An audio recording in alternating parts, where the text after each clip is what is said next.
This is Trophy Gold, the Academy Chrysalis Part 3.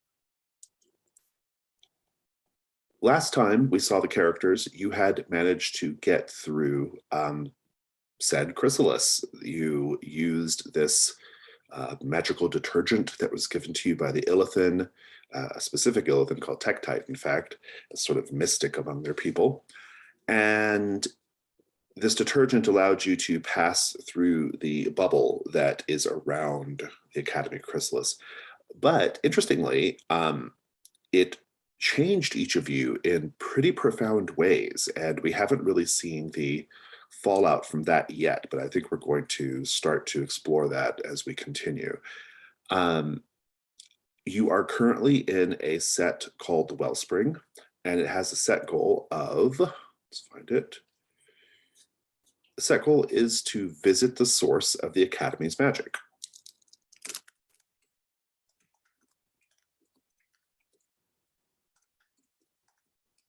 I want to tell you that this particular, essentially, there's some there's new rules. There's a new rule within the Chrysalis, and that is this: magic is weird inside the Chrysalis. So, should you manage to learn a brand new ritual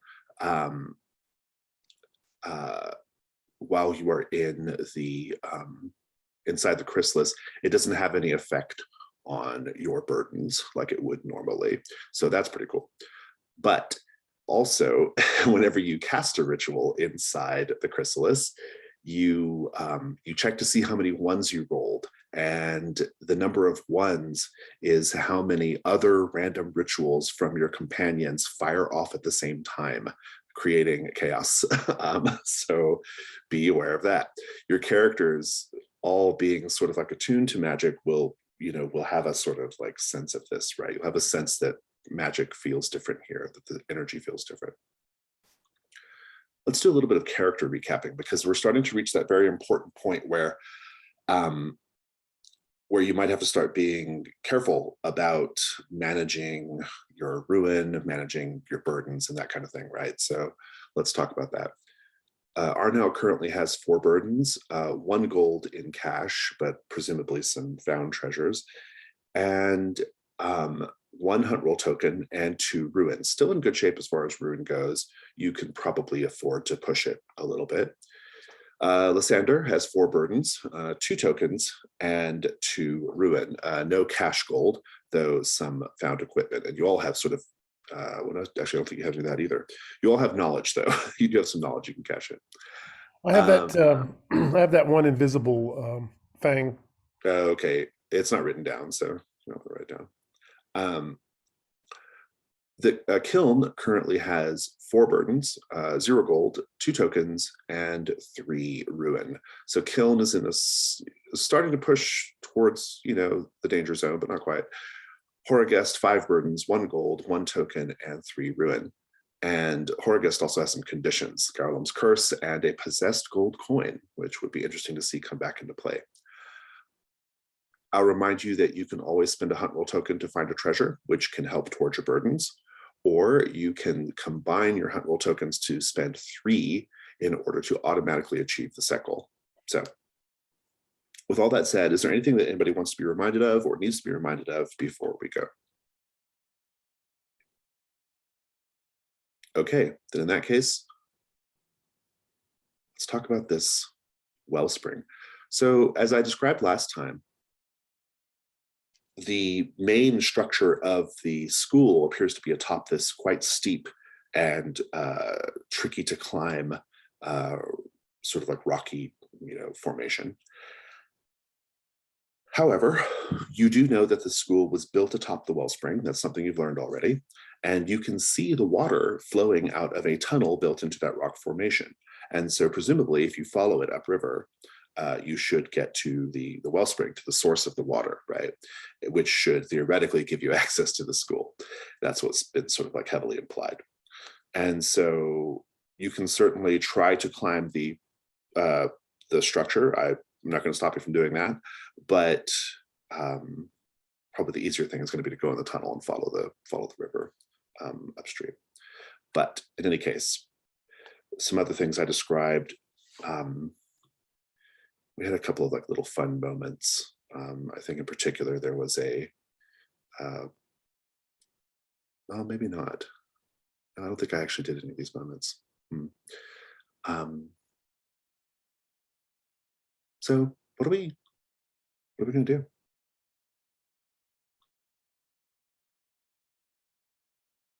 We're not wanting to scale. I'm not, but the tunnel doesn't is the water that's coming out of the tunnel. How much space is on either side to make it I think accessible? the tunnel has probably got like, so the river itself is probably like a good 8 feet wide, and then there's probably like another good 5 to 10 feet on either side, roughly, you know.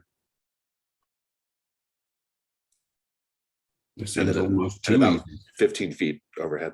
So. This seems almost too easy, but I feel we should take the direct approach.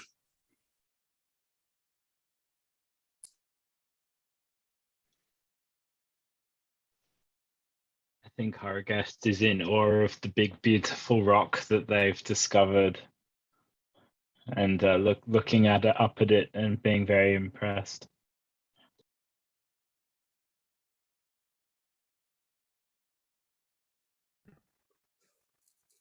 And there's no light source coming from the tunnel, I'm guessing. Not that you can see. No, seems pretty dark. I have candles, but I could rummage through my backpack and find some torches, unless somebody else already has some torches. I have geodes. I have some geodes as well that are quite, like, I have a few of them. So, I mean, they're a little bit more, they don't blow out and stuff. So that could be useful.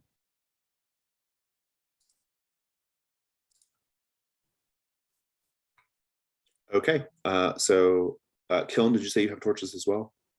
I believe I do have some torches. I also wanted to real quick just like check all the angles with our mirrors real quick so that we make sure that we're not walking into anything before you kind of just walk right in. Yeah. Yeah. You can take a hunt roll. Go ahead. All right. 2 dice is fine.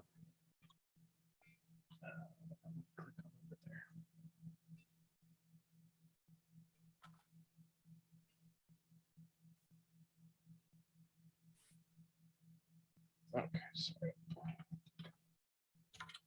Oh no. You encounter something terrible. Yeah. Straight away, Kiln, you go in to do your, you're looking around corners trick using the mirrors to see what you can see. You've got a little bit of a light source, and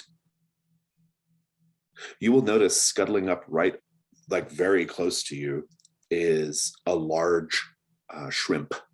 It's about the size of a large dog, and it is very like iridescent, very like multicolored iridescence on its shell.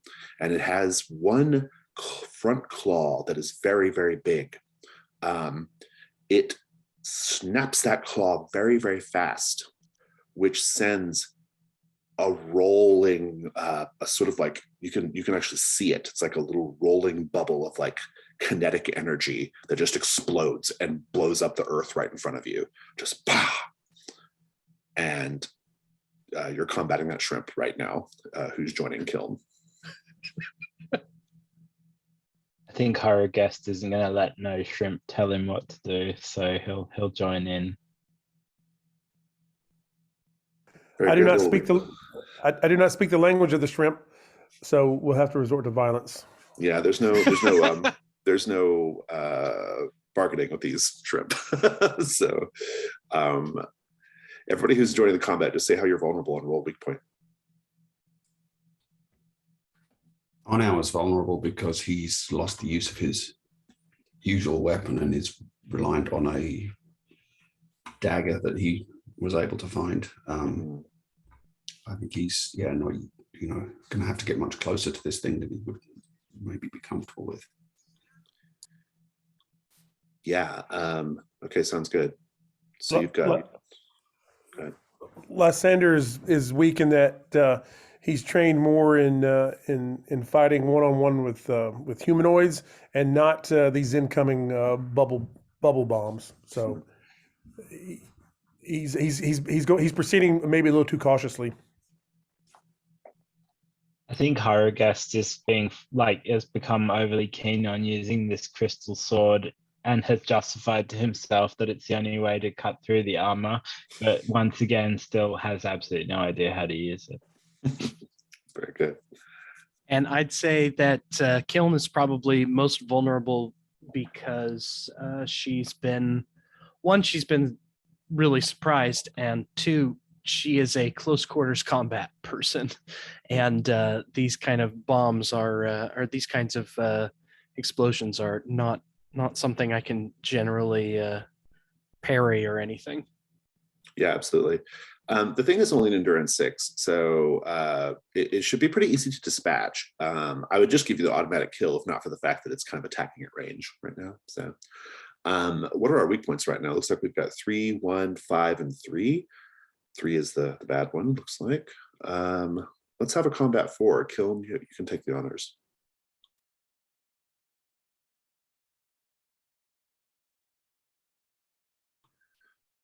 The creature is dispatched with an 8. However, there is a 3 in the roll, and so whoever has a 3 is going to have to take a hit. The hit could come from either one of these like kinetic blasts or these like kinetic bubble blasts, or it can be just the thing. You get too close to the thing and it snaps at you, right? So that's kind of what it does. But let's get the combat going. Kiln, what do you do? I think that I jumped back, kind of surprised by this first wave, and immediately I try and regain my composure, and I rush the shrimp. I've got to punch it and hit it. And another explosion kind of clips me and hits me and knocks me into the wall. But then I'm able to get close enough that I can grab it, and then I am going to throw it towards everybody else so that they can fight it, and it's no longer at range. And I'm going to mark off armor because my weak point was a 2, and we rolled a 2 on that too. So Just take it away, Lysander. With a beast on its side, I rush in, dodging Horrorghast's blade, and I thrust it under the underbelly of the creature. Keep it going, Horrorghast. I think Horrorghast kind of wildly swings his sword around, and everyone has to sort of duck out of the way and manages to hack off some of its appendages, but it just picks him up with the claw when he gets close and just throws him, and he sort of goes quite a long distance and then like cracks into a rock and just sort of lies there like dazed. I'm not going to mark my armor. I'm gonna take the ruin and save it for a less fortuitous combat. And with all that said, Arnau, you get to finish the shrimp off. Arnau wades into the water to get close to this thing and is ready as Kiln throws it toward them. He's almost more concerned with ducking Horrorghast's wild swings than he is with the shrimp itself. But as soon as it comes toward him, he's able to just sink the dagger he found into the thing's head and push it down under the water until it stops struggling. Yeah, sounds good. Arnau, go ahead and roll 6 gold.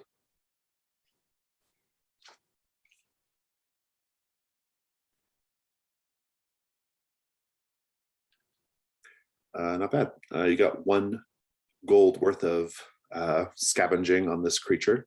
Whoever wants to claim that can define what it is, I guess.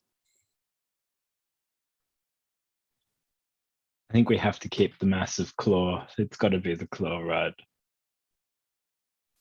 Sure, yeah, I think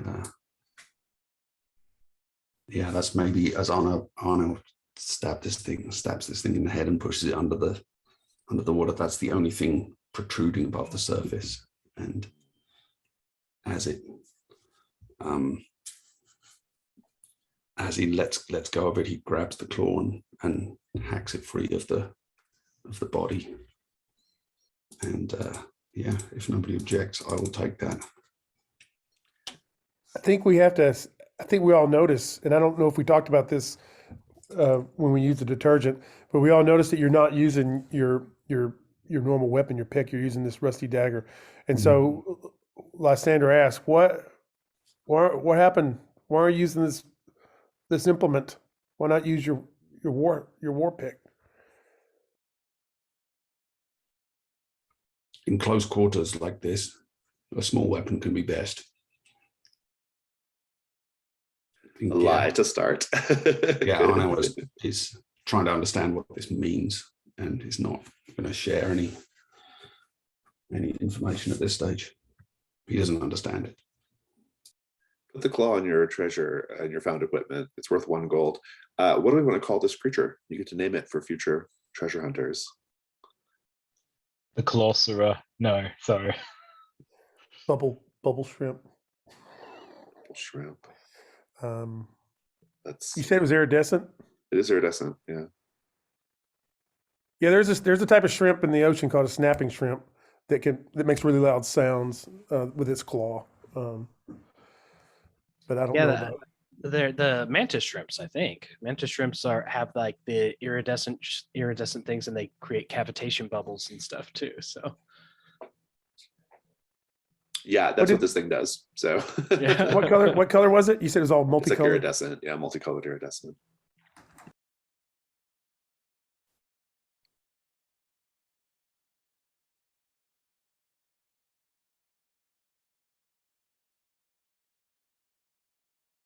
Think on the name. So there might be more of these things in the tunnel. Are you all going into the tunnel now?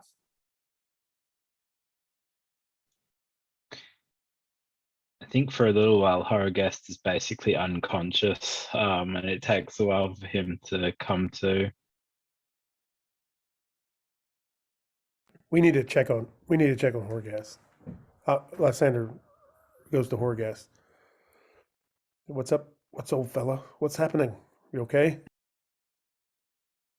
And I think just in that moment when he's like unconscious, he hears this voice saying, "Oh, I drank the waters so full of sorcery.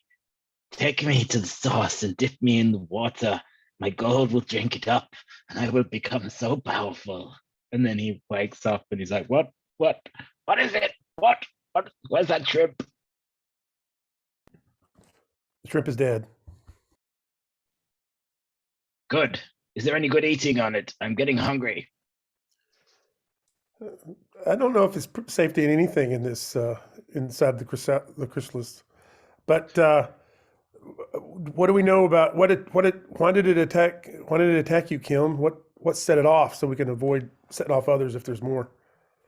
it would appear that they're very territorial. I simply was checking our surroundings. I got too close. They are mindless creatures. I worry not for their intentions, but they may have made this tunnel their home. So we'll just need to look out for it, I suppose. I feel like we're in as much danger from Horrorguest swinging that ridiculous sword as we are from these creatures.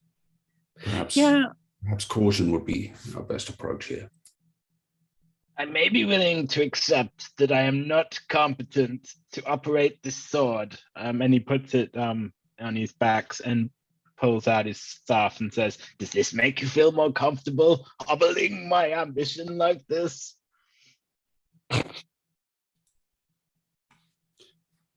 Swing the sword if you wish, but just make sure it's swinging well away from me in future. He's very put out and looks quite pompous and like offended. If we have your geode light source, I may be able to to sneak ahead as stealthily as I can to see if I can spot any of these others before they spot us. But I'll need some light. I think Hargast will just blow on it and it glows this kind of like dim green and says, "Take care of my geode. They're very difficult to replace." I don't want to carry it because I want to be up just at the edge of the light, um, just up ahead at the very edge, so I can try to see if there's any more of these. They should reflect pretty well on your geode. Yes, it's excellent. That's Yeah, what I he's propose. down for Let's sneak ahead. that. Very I am a good. librarian. I am a librarian. So Indeed, you have stealth, so I like it. We'll take it as a hunt roll with 2 dice with stealth, just to see what you can see.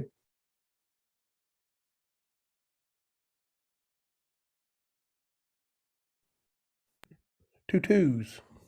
I regret to inform you that you very quickly see that there are lots of iridescent shimmers on the banks of the river and on the walls of the cave and the ceiling of the cave.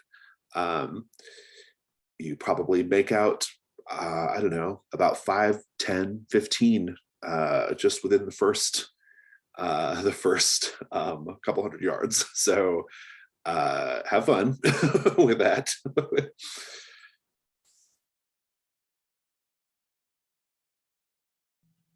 But they're not immediately attacking. No, Lysander is able to see this and report back. So how are you guys at climbing? I may have a solution to this. They are base animals. They will follow their base animal instincts. We simply have to intimidate them. And I am very good at intimidation. And I would like to actually use my ritual knuckle. I want to go to the mouth of the cave, just kind of like a little bit outside their range, and perform my my ritual. So it says deeply intimidate those nearby. Sounds like cracking bones. So that's interesting. You're trying to make a sound that, I guess in this context, is like the sound of these creatures being cracked and crushed, right? Right. Since we kind of heard their shells cracking when we were fighting it, I want to go close enough to them that that I can start making that cracking sound. And like the way that it looks is that I begin cracking my knuckles and then basically cracking every bone all the way up my shoulders, and they crack as if they had joints, like knuckles every inch or so along my bones, and it's very, very unnerving. And it also it's just like, oh, why is the sound of carnage coming from this one person? Basically. I like it. I think it's very good. So stakes are set. Daniel, James, Rob, what could go wrong here? They take it as a sign of aggression, and they start their battle formations and they attack and win. Yeah. I'm thinking like these creatures wake up every day and choose violence, right? They're ready to go.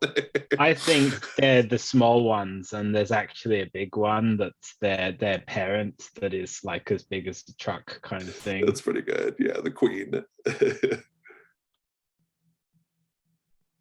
Yeah, or the sound is although you're intending it to sound like shells cracking, it actually does sound like bones cracking, and it attracts them because they think there's something to feed on. Yeah, like they just totally misunderstand the situation. I think these are all good. I love it. Let's talk about dice. So, Kiln, do you have relevant skill? I don't know, but you might have a relevant piece of equipment though. Maybe something that helps you make the noise. So. Let's see.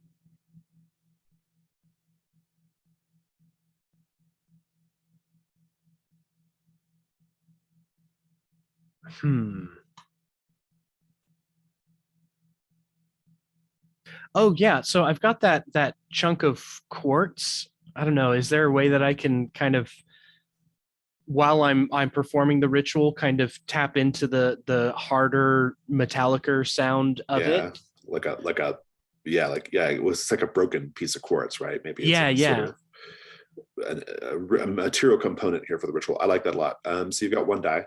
Let's talk about Devil's Bargains. I'm gonna do a variation of whoever said the bigger one and say that no matter what, at the end of this tunnel is a great big one.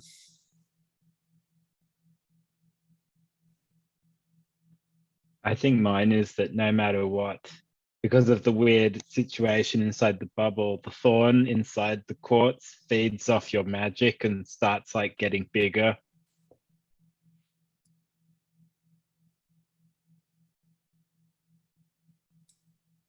I think no matter what, the tunnel behind us is sealed in some way so that we're committed to going forward. We can't try a different approach.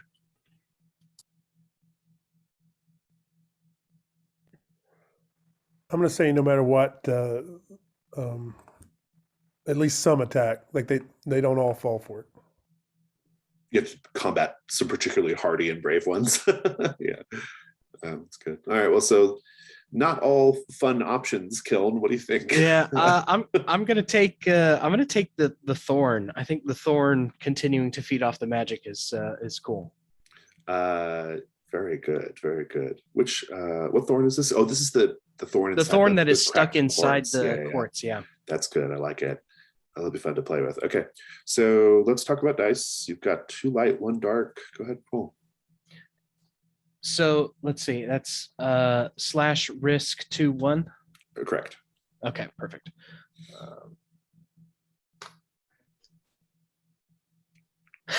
Doesn't get any better than that. It does not. 3, 6, 3, 6 light. So, and you're in good shape. This is a complete success. I will let you safely navigate the tunnel using your ritual. I would like for everyone though to participate in the narration of it though, if that's okay. Kick off just what the ritual looks like, Kiln. So Kiln kneels down and places the quartz at her feet, and then stands back up and begins to do the very stereotypical, like, I'm going to crack my knuckles and then my neck and everything, except it extends throughout, like, her forearms and her rib cage and everything. And while she's doing all of this, it like her entire body kind of ripples and cracks in jerking motions and everything. And it's just like, I'm maintaining eye contact with the rest of them while I do all of this. And it all sounds like this horrible cracking lobster feast that, basically. Very good. I love it. Horrorguest, keep the narration going. What are you doing as you slowly make your way through the tunnel? I think Horrorguest, the further they get into the tunnel, he starts to hear this kind of like almost like lip smacking noise over the cracking coming from his coin purse, and he can hear this little voice going, "So much magic." And he feels like his coin purse is getting heavier, like it too is feeding.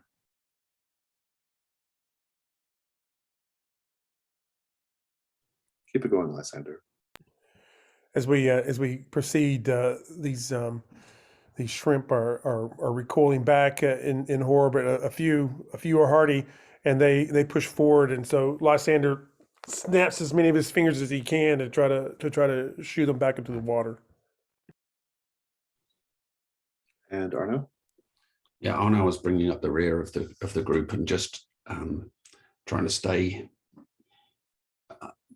ward these things off as best he can, but stay alert for them approaching us, but also stay within the light cast by Horrorguest's light source. I love it. You do get through the tunnel, keeping these creatures at bay, and you arrive at the wellspring, Sekolmet. The wellspring is deep and dark. Water flows up from it, emitting small glints of light as bubbles pop at the surface. Lead and copper pipes attached to the side must have once pumped water out and up to the school above, but they are quiet at present. Some of these pipes are diverted to nearby equipment. You also see a set of stairs towards the rear of this space leading up to what is presumably part of the school.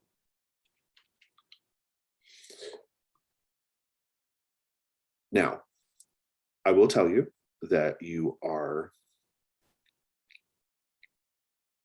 immediately aware of the vapors coming off the water. It like fills you and makes you a little lightheaded. And if you hang out for much longer, it might even like instill other sensations in you. You will also notice a couple of these shrimp crawling at the water's edge, but they seem slow, kind of not super focused on you. They're maybe not a danger right away.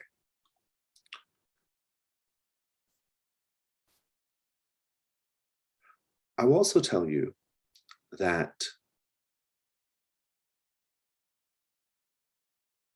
part of the wall a little further ahead appears to have been chiseled out, and there's something built into the wall over there, but you'll have to go investigate that closer to get a sense of what that is. Lysander, what do you do? The Illithan told us that that they want this entire thing destroyed so they can have access to this. This is the wellspring they want. Yeah, they want the school destroyed. This is wellspring somehow. So, yeah, and it's making us lightheaded, and I think I've got to like I have to cover my mouth with some cloth and investigate how is this the source of power, and what are the fumes? Is this why do they want this so badly? And I have to investigate it. How are you investigating it? Walking closer and trying to see what the shrimp are doing, and trying to see what's deeper into the water without going into the water. Yeah, okay, that sounds good. Do a hunt roll.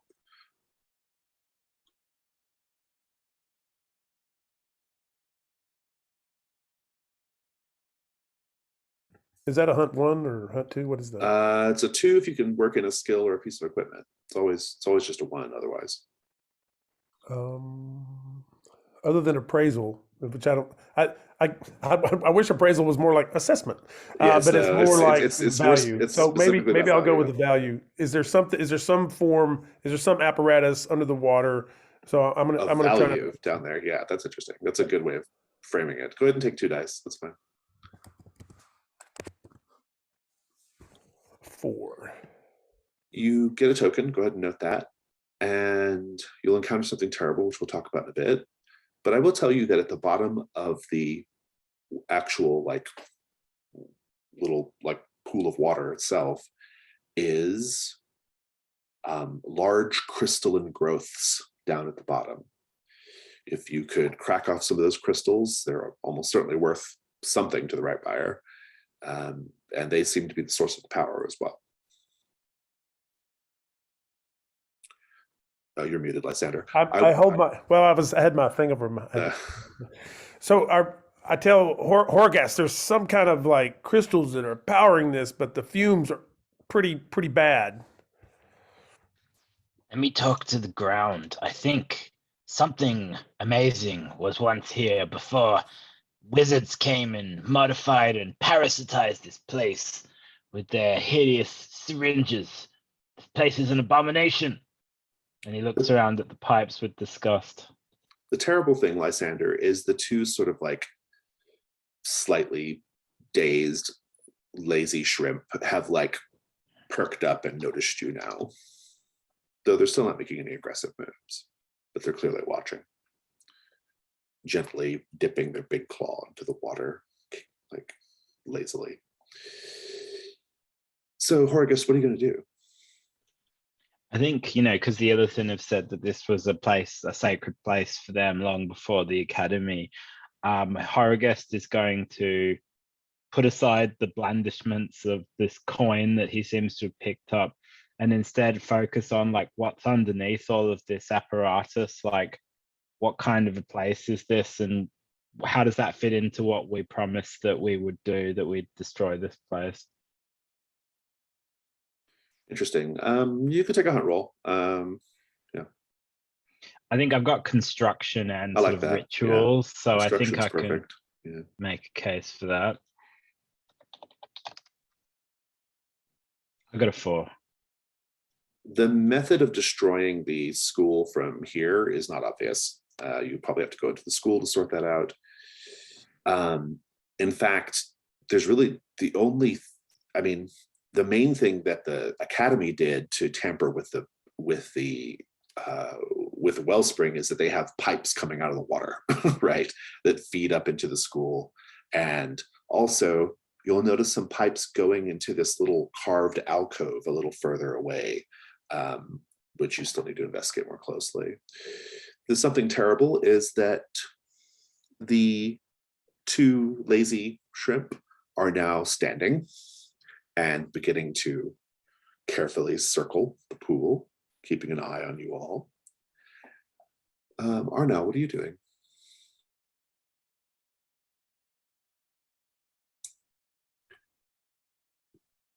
Warily trying to look for, although I think it's important that we study this alcove. Arnell is very interested in how we proceed further and trying to find what is our best way forward. What's the exit? There are How some can we get stairs. up? Yeah, there's some stairs that go up to the school. So Yeah, so I think I would like to move toward those and just see if there's anything, anything lurking up there, or if it's actually safe to dash up there and make a quick escape from these creatures if we need to. yeah, go for it. Make a hunt roll. Okay. I feel like, I don't know, since I'm trying to find a way to retreat or safely get out of here, defense or tactics might be Yeah, I like defense. Yeah, I think defense makes sense here. okay, Since so you're that's sort of just trying to like be safe. yeah, right, just trying to clear our Yeah. make sure there's only one thing we have to be worrying about at a time. So I got a 5. Take your token. You will notice that on the walls of the stairway, and these walls they're masoned, they're not like they've built this stairway like going up. You'll notice that there's a thick and glistening, shimmering oil, like a very thick blood oozing from the walls of the masonry. And you can follow that dribbling down all the way to the pool. Yeah, But I'd love otherwise, to- the stairs seem relatively safe. Otherwise, it seems empty. yeah, I think I will call out to the others and say, this, look here, this foul substance is this what is corrupting the wellspring?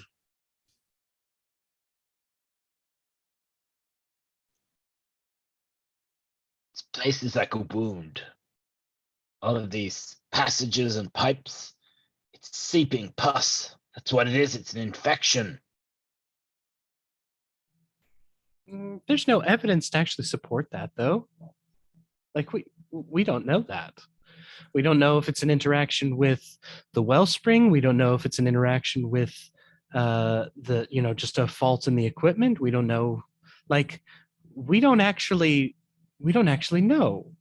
And Kiln is going to dump out the rendered goat fat in their jar of rendered goat fat and take a large sample of this goo instead. So I have a jar of goo. You can, yeah, it's you can just go ahead and I'll just go ahead and tell you what it's called. It's mage oil. What the fuck that means. That's what you can call it in any case. Whatever what it is, who knows. Okay, well, so that's all great. So what's next? We got to back away from these opalin craw. Oh, did we name them now? What are they called I now? think so. Upland Craw, I think's what we're going with. So that's a craw. That's pretty good. I think that's Rob or James. Who came up with that? Yeah, That's good. that was me. Yeah, I'm Yeah, I trying think to it was figure out Rob, how yeah. to pronounce that. Opaline craw, is it? Line. Opaline. So I back to the I back away from him towards the alcove, and I'm pulling Horagest with me just so he has the light from the from his geodes. Mhm. Okay, good. So you're kind of keeping some distance between you and the two Opaline craws.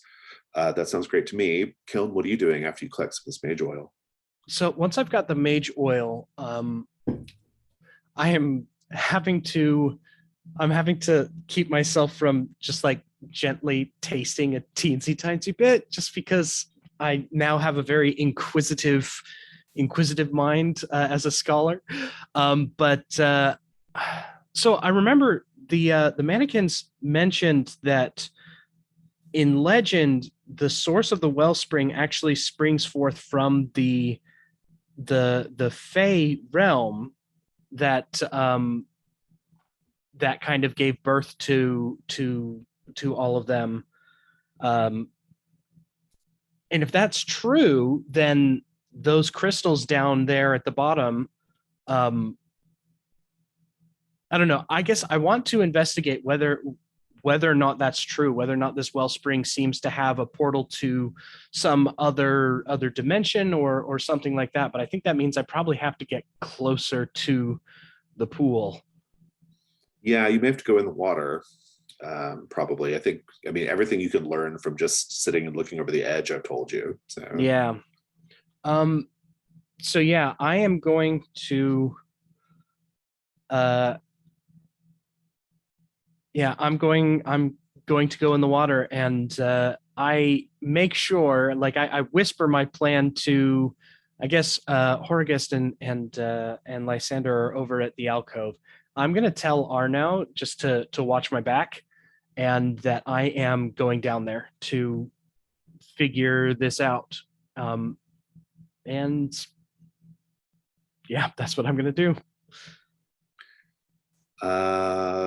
You can get in the water, and doing so is a very, very disorienting experience. Make a hunt roll for now just to see what you can learn. Okay.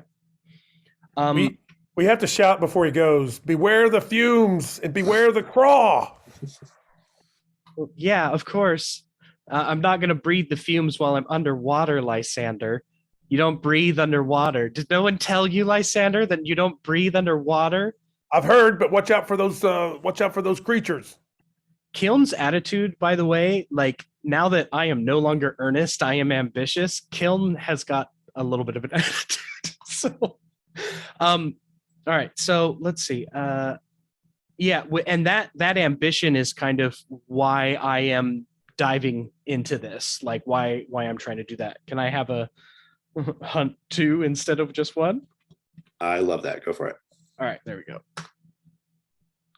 All right. Take your token. There we go. Here is where we have a bit of danger for everyone, but it's going to be very pronounced for Kiln. The danger is this: the fumes have started to. You're transitioning from just feeling heady to feeling an actual sense of euphoria from inhaling the fumes. It is like the best sort of narcotic, except it also is striking you with like visions of, it's like you're each struck with a vision of like you satisfying your drive, basically. And I would like for you each to tell me, as you're sort of slipping into a bit of a fugue state from these fumes, what are you imagining right now that's connected to your drives that's causing you to be so distracted?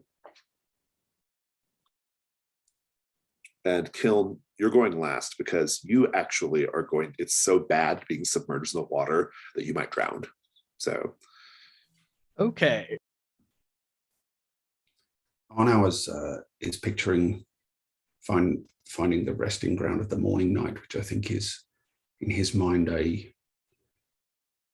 possibly a battlefield grave, and but an extremely ancient one. And for him, it's a time to lay down his weapons at this place and kind of renounce. He's found the object of his quest, and it's a time for him to lay down his weapons and renounce the arts of war.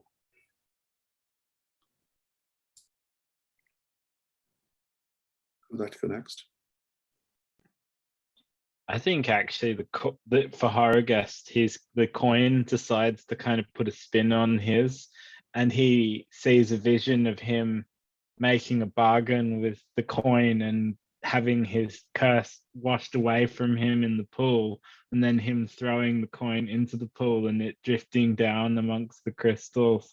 But he has this sense of wrongness, that it's a kind of rigged vision. Sandra? I'm slumping against the wall, and I'm thinking this all has to come down. And when it does, the Elythian will reward us with the secrets to the gateway to this realm, this different dimension. They'll let us in there if we can just pull this whole thing down. As he slumps against the wall. Kiln, you're having a similar vision, except everyone else has a little bit of their faculty left and their agency to act. You are losing yours because of being submerged in the wellspring. But what are you envisioning right now? So this like being in this euphoric vision state is actually really good for Kiln. Visions are where I perform best. And I am envisioning just this moment of grand victory as me and all of the large and constantly growing numbers of the cult of Darawan are supplanting the false knowledge of the entire realm and reinstating the lost sister Darawan to her correct glory, and being able to understand this actual truth of the world. And I feel blessed. I feel effulgent, just this moment of transcendence as I watch my followers do the work of Darawan, the lost sister. Sandra, you're capable of shaking this off a bit. And because I think you had given Kiln the warning about the fumes, you might be the first to notice that Kiln is not coming up. Kiln is just down in the water and is going to drown, ironically, given the talk of inhaling fumes and whatnot. Second problem is the shrimp are making their move at this point, the opaline craws. And so you are going to have to either defeat these opaline craws inside of 2 combat rounds and then rescue Kiln, or one of you can focus on rescuing Kiln while the others take care of the opaline craws. So that's where we're at. I have an idea for rescuing Kiln. If I'm good, I can like unfall her out of the pool. And so if everyone else wants to fight off these craws, I could give that a go. I was thinking that instead of fighting them, because they're they're probably not as they're as messed up as we are based on their behavior. So I was thinking if we could just distract or knock them off balance, like charge one and knock it in or something like that, that we would actually have to fight it as much as just push them back so that we could get her out. Yeah, I mean, I think that, either way, it's probably, is a fine approach. It just comes down to whether you want to do a risk roll or a combat roll, essentially, as far as the craws go. But both situations have to be dealt with. If you deal with the opaline craws first, and I think a combat's the best way to do that, then you then you have all the time you need to rescue Kiln. But if you might need to divide your attention so that Kiln doesn't drown. So, in which case, If Lysander and I can buy Horagest enough time. Yeah, I think that's kind of what it comes down to. So let's talk about first the shrimp or the opaline craws. So the opaline craws, what's your plan for keeping them at bay or fighting them or just whatever you're going to do to them? They separated, and so if Arno and I charge separate ones, that's I think that's the best way. And then Horgas goes down the middle. Mm-hmm. Now, 2 risk rolls to take care of this, like if you're doing this separately, is more dangerous than a single combat roll. Just FYI. That's up to you, but I'll let you, because you're both sort of like, because a risk roll is always individually more dangerous than a group combat roll, right? So yeah, I think what we need to be doing is fighting defensively. You know, not necessarily trying to kill them, but just to buy Horagest the time and make sure that they're not focused on Kiln. Yeah, okay. So I like that. We'll come back to that in a bit. Horagest, your plan is to use Unfall? Yeah, and create a big sort of inverted like waterfall for a second as it all just kind of rushes out, and Kiln just kind of falls onto the floor outside. So I always imagine Unfall is a very fast ritual because it's essentially like Featherfall, right? You have to be able to cast it quickly in case you're falling. So I don't think you may not even need that much time to make this work, right? You might be able just to like to get it done pretty quickly. As long as the other 2 are focusing on the opaline craws, you should be okay. So let's do that roll now, the risk roll for that. What could go wrong here, gang? There's a larger area of effect than intended, and you know, Lysander and I are thrown to the ceiling of the cave. The fumes are just too much for all of us. Yeah, I mean, I think it just doesn't work, and Kiln drowns, and that's basically it. Pretty simple, but I think the other thing that could go wrong is Horagest gets splashed with the water and everything as it all comes out, and the coin also gets splashed with that water. Yeah. Okay, let's do it. So, what about your dice here? Well, I think because I have like You have rituals, so rituals. I'll just go with that. yeah, you're good to go on that first light die, no problem. Second light die, Devil's Bargain. By throwing the coin into the water, this is the possessed coin, right? What were you hoping to accomplish by doing that? I think the coin wants to be thrown into the water. I think it wants to accomplish being thrown into the water. Very good. Interesting. I'm going to say that no matter what, the reason for that becomes apparent to your chagrin.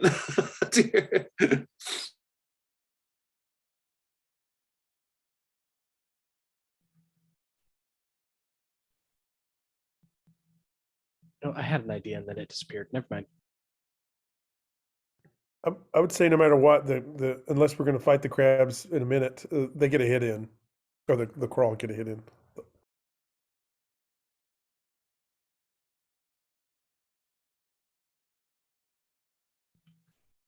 No matter what, with all of the commotion,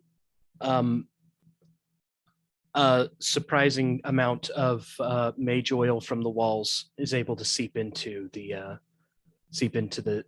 pool. Maybe the mage oil's drawn to the magic even. That'd be kind of interesting. Yeah.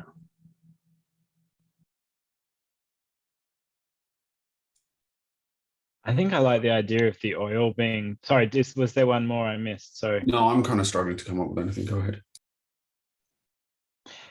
I was going to take the coin, but I think I'll play that a bit longer term because it's more interesting. But that the mage oil like being drawn to the pool, I think sounds wonderful. Let's talk about your roll. You got 2-1 risk or 2 light, 1 dark. Take it away. All right, let's do it. Oh, thank goodness. That's a 6 on white. Nice job. Lysander, checking with Lysander and Arnell. If you're just fighting defensively, and especially because this particular ritual doesn't need much time, you don't need to engage with them anymore, except if you wish to stay down here, like to investigate that alcove, you're going to have to deal with the Oberline crawls. Otherwise, if you're going to just go up the stairs, you don't have to worry about them. So that's kind of where we're at with that. But Horicus, go ahead and describe the magic and the rescue. So I think Horogest sort of scampers around them, trying to, draw some rituals, like some symbols on the on the floor around, in the appropriate place, and then raises his hands in sort of like a claw-like motion. And there's this big kind of like almost like a pressure bubble like we experienced before. This like whoop, and basically a sort of section, like the relatively shallow section of the pool just, falls upside down and just goes, and Kiln sort of falls upside down, and then gravity takes over and she falls back down again. And then the oil sort of starts, well, I was thinking that maybe one of the cavitation bubbles explodes the wall, causing just more of that oil to flow out, right? Like a big oozing kind of, Yeah. like sap from a tree. Yeah. Exactly. Yeah. So the pool is now getting quite muddied with it, right? Like getting quite, tainted by it. Something weird happens when I cast rituals inside the bubble now, right? Only if you get a 1 on one of the dice, but that hasn't happened yet. So. Which I didn't. Okay, that's good. So if you want to go up the stairs, you don't have to worry about the Opaline crawls. If you want to go investigate the alcove, you got to deal with these Opaline crawls. That's the state of things right now. And you said the pipes go to the alcove? Some of the pipes go up to the school, and then there are a set of pipes that look a little different from the rest. They're kind of more brass, whereas the others are copper, leading up to the alcove. Yes. I don't know. Can we take these, Arno, or do we just retreat to the stairs because of the vapors? I think we need to understand what the purpose of these pipes is. Then you just sealed their fate, my friend. I think Let's hope so. Let's have a how the two of you are vulnerable is pretty obvious because you're well, I don't know. You can say how you are, then roll weak. So I think the vulnerability here is just being so lightheaded and trying to concentrate with the creatures that are just as high as we are. Trying to. I think that's my vulnerability. yeah, I agree. That's probably good. I guess also everyone's been doused with that oil infused water now as well. So all over the crawls and everyone. This is a chaotic situation. Yeah, I think Arnell's just every instinct is screaming at him to get up those stairs, but also he feels powerless to, he's not the expert to understand what's going on with this alcove. He needs to just buy as much time as he can.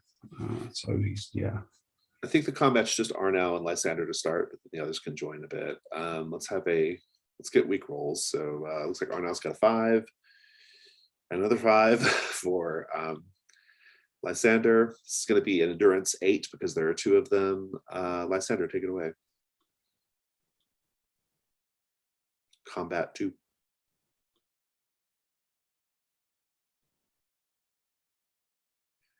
That is a 4 and a 2 for 6.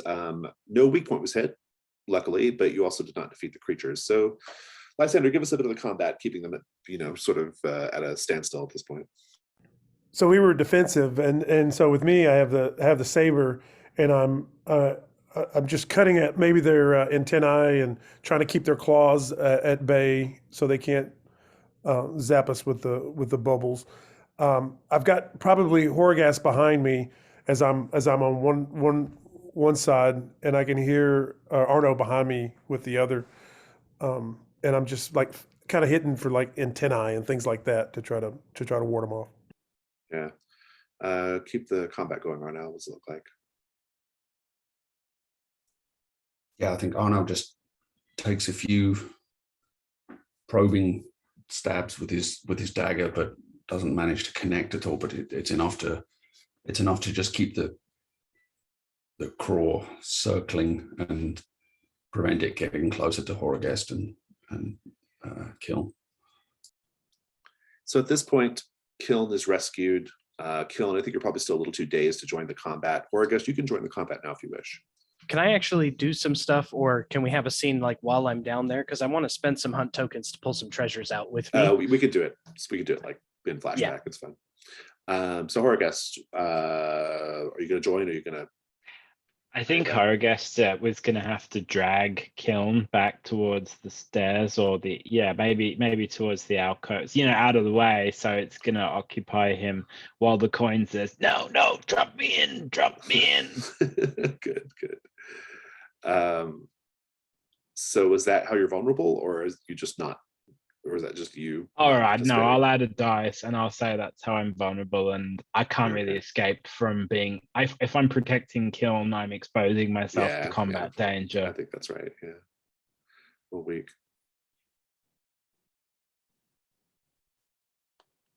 Okay, 2. And now let's have a combat 4. It would be with Horagest plus a new round. So Arnow, roll combat 4.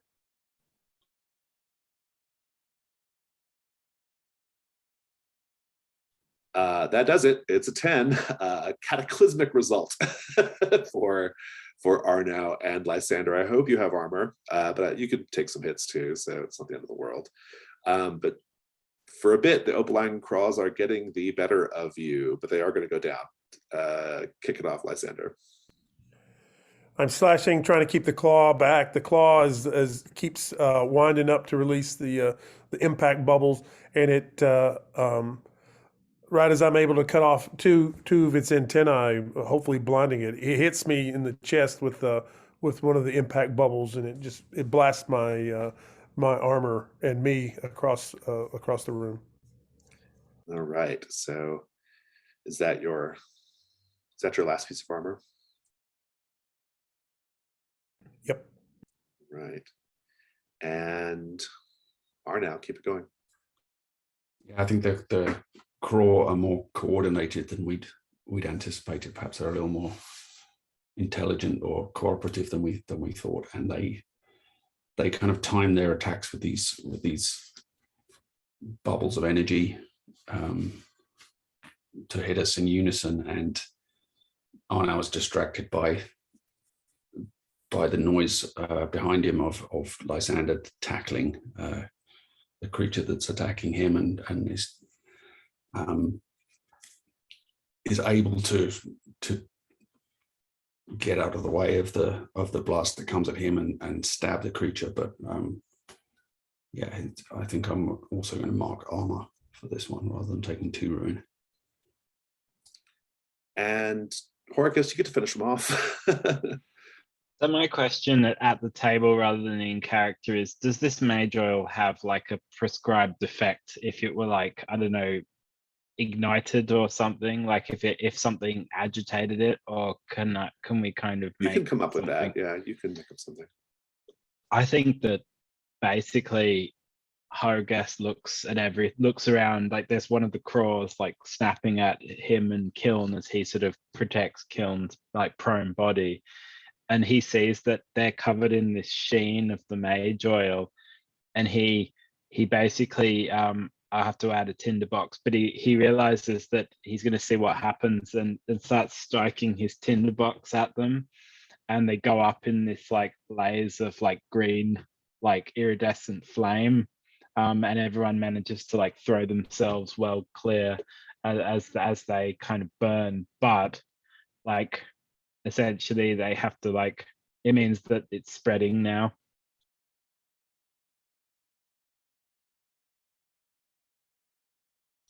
Very good. I'm gonna- Very good. I'm gonna use my jacket, my armor jacket, and try to like cut the flow of the fire and the mage oil to the stairs so that we can have an exit. Nice, good. Well, Killen, you said that you wanted to spend a hunt roll token while you were down there. I actually wanted to spend 2 if that's possible. Can you spend 2 at once? You can spend 2 at once. Okay. So one of the for the one, I will say that you were able to pocket a particularly large chunk of loose crystal. Perfect. That is worth 1 gold. For the other token you spent, it's more of it's a knowledge, which is going to go. Currently, it's just your knowledge. So indicated as such, but here we have the group knowledge thing. I'll just put it there. I had an idea. My original plan was to dive down there and then attempt to trace the sigils and stuff that I got from observing Horagest to try and commune with the crystals and speak with the rocks the way that Horagest does. Yeah. And Oh, sorry. Go ahead. Yeah, go ahead. And so I was hoping to see if I could get down deep enough into the wellspring and sketch that on the quartz that I could contact, perhaps whatever made it on the other side, or figure out the answer to my question of, is that legend really true? Does this really connect to the Feywilds? I think it's a great idea. I do think that you probably were rapidly sucked into the euphoria upon submerging in the water, but I will give you a knowledge treasure, which I'll track on the little group knowledge tab, although it's just yours for now unless you share it, which is down below. You saw what looked to be the opening to a cave tunnel filled with these crystals. There is more of a source somewhere down below.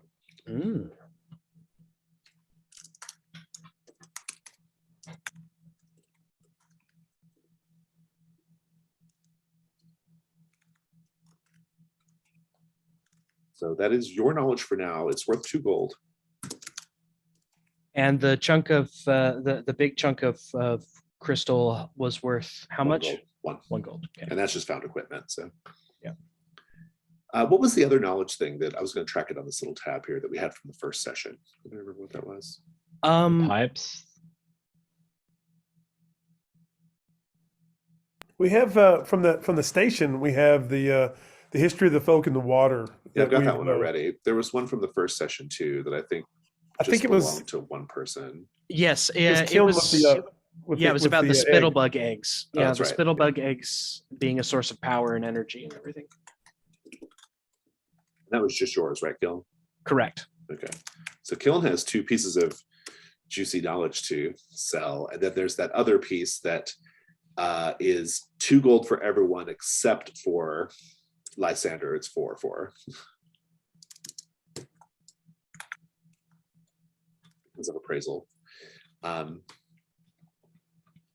So that's what's going on there.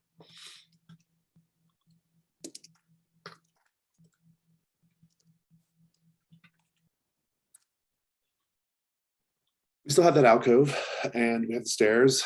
Let's take a break. I'm going to take a slightly longer break so I can read ahead. So let's take like 10 minutes and then we'll come back and continue.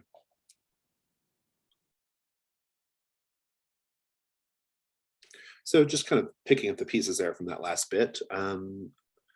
Somebody needs to roll an 8 gold for the opaline craws. James, why don't you do that?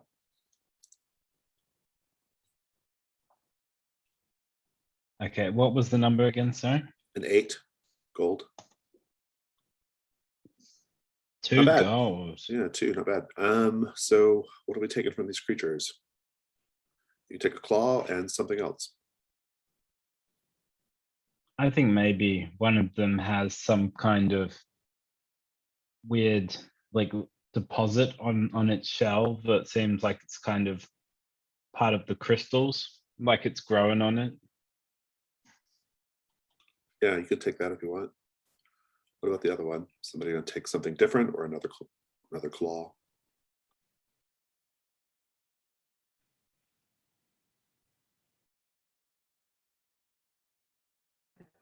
I'm gonna take a claw in case we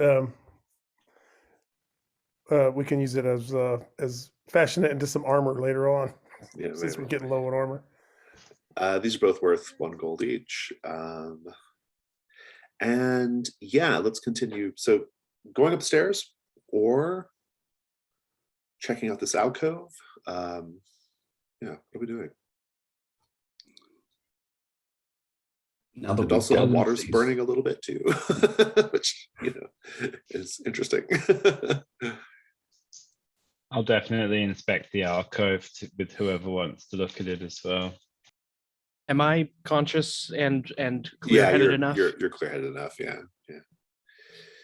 So Yeah, I want to help explore the alcove as well. So you see some thin pipes that lead to a row of large sort of brass or possibly gold colored in any case, hoops. And these hoops are kind of set in the alcove. And once you get close, you can kind of see them better. It looks like the water is meant to go up these pipes and then something happens, right? So Horagest, what do you do? I think Horagest is basically trying to figure out kind of where in the castle they might go to from studying the kind of contours of the holes that are being drilled through the rock to make them using Intriguing. construction. I can help you with this one, Horgas, because I've looked at a lot of plans at the library before starting on this expedition, and I've got some theories based on our location, our perceived location, and I can throw in organizational skills with that. Well, for hunt roll Excellent. purposes, just take a 2-die hunt roll, Horagest. You know maps, I know rocks. Together, we're unstoppable. And maps of rocks, we will be undefeated. All right, so I'm going to do that then. Oh, great. I got a 2. Yeah, so you were trying to, okay, so just so it's really clear, there are these like pipes coming up from the pool, and then the pipes they kind of go into the alcove and go up, and then set in the alcove are these hoops, these sort of gold hoops, okay, that the pipes connect up to. And there's like 3 hoops. And there's currently no water flowing through the pipes. But it looks like if the water does flow, obviously this will do something, right? Horagest, you were trying to do what precisely? Figure out where they went, basically, like trace them through the earth. Yeah, so these particular pipes just go to these hoops. There's no other connection. There are other pipes that just go generally up into the cave wall and feed into presumably the academy up above. I will tell you that you don't discover, you're going to discover that essentially the reason why the water isn't flowing right now is because the pipes are just very, very heavily corroded and no water is able to pass through them. And it will be quite a job to uncorrode them if you were to try to reestablish water flow. These brass pipes that lead to these hoops are not quite as corroded as the rest. Lysander, what are you doing? I'm trying to like figure out that this probably goes to like I can see this one based on the map that if I remember correctly, this one probably goes to a kitchen, and this I think there might have been a fountain out front, like a grand fountain. This is possibly where this one goes, and it makes no sense. Are you trying to essentially assess the same kind of situation though? You could take a hunt roll, go for it. Okay.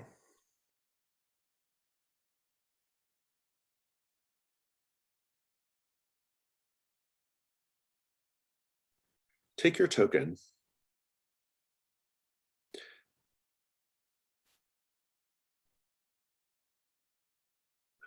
You are noticing that the pipes are labeled, but the pipes are labeled with strange runes. They're not like in a language that you immediately understand. If anyone has a relevant skill, I'll let you read them, but otherwise they're not readable. I have symbols as a skill. I'll take that. Yeah.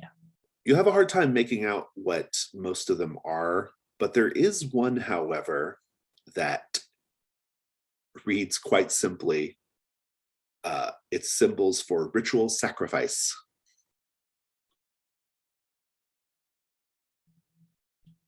Huh. Says Kiln. This says like I'm not sure what these other ones mean. This one is clearly says ritual sacrifice. Which is probably some kind of mage humor for grand fountain. I mean, anything's possible, Lysander. This building is a tick stuck onto the rock, sucking the lifeblood out of this place. Of course, it needs ritual sacrifice. How else would such a parasite survive? Arnau, what are you doing right now? I think Arnau is waiting somewhat impatiently for the others to be done with investigating what's going on here, but he's drawn towards the staircase and is interested in trying to see this mage oil. Is that kind of dripping down from above, or is it just coating the walls, or It's seeping out of the masonry.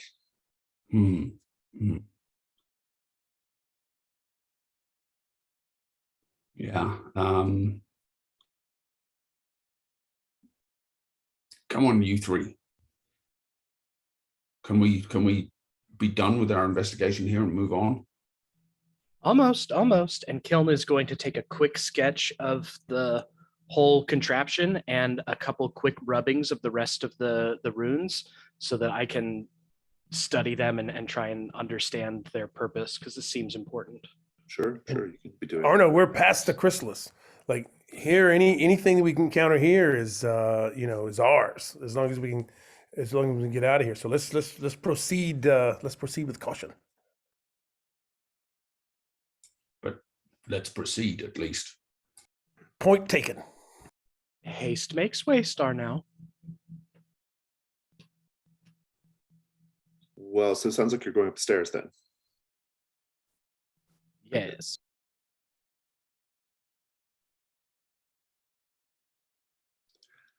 And going up the stairs leads to a new set, which is the main floors of the academy. And the set goal here is investigate the ritual hall.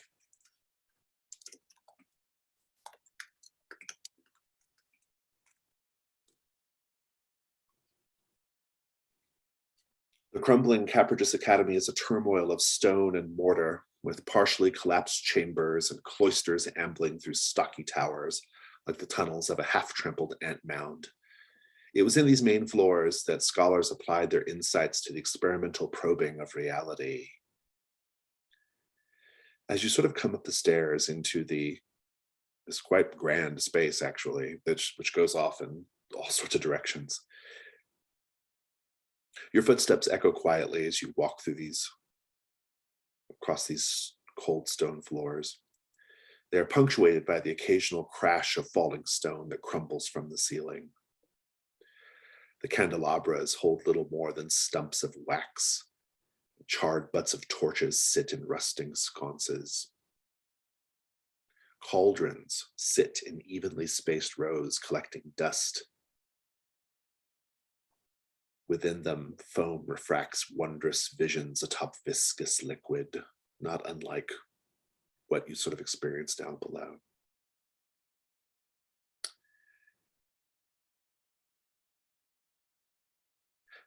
There are some very obvious things straight away. The first is the library. You will, in your torchlight, you could spot across the way into a large chamber what appear to be books and things stacked on shelves. It's pretty obviously a library. There are stairs going down to lower levels. There are stairs going up. to higher levels, and there are corridors going in all cardinal directions, leading to other chambers and rooms. Sky's the limit here in the academy of places to go look at and things to do and see. Arnell, you were anxious to move on. What's your move? First and foremost is secure this area, make sure that we're safe here, that there's not, there's no obvious signs of any hostile creatures coming from any of these entrances or any other stairways. I think it's too big to secure. You can secure parts of it. You could maybe get into a room and secure that room, but this sort of open sort of hall area, I mean, imagine like a Hogwarts type situation, right? It's that kind of thing, right? Like just places to go see and do.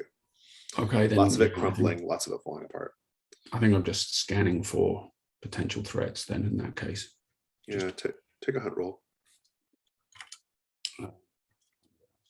Claim defense again here as a Sure.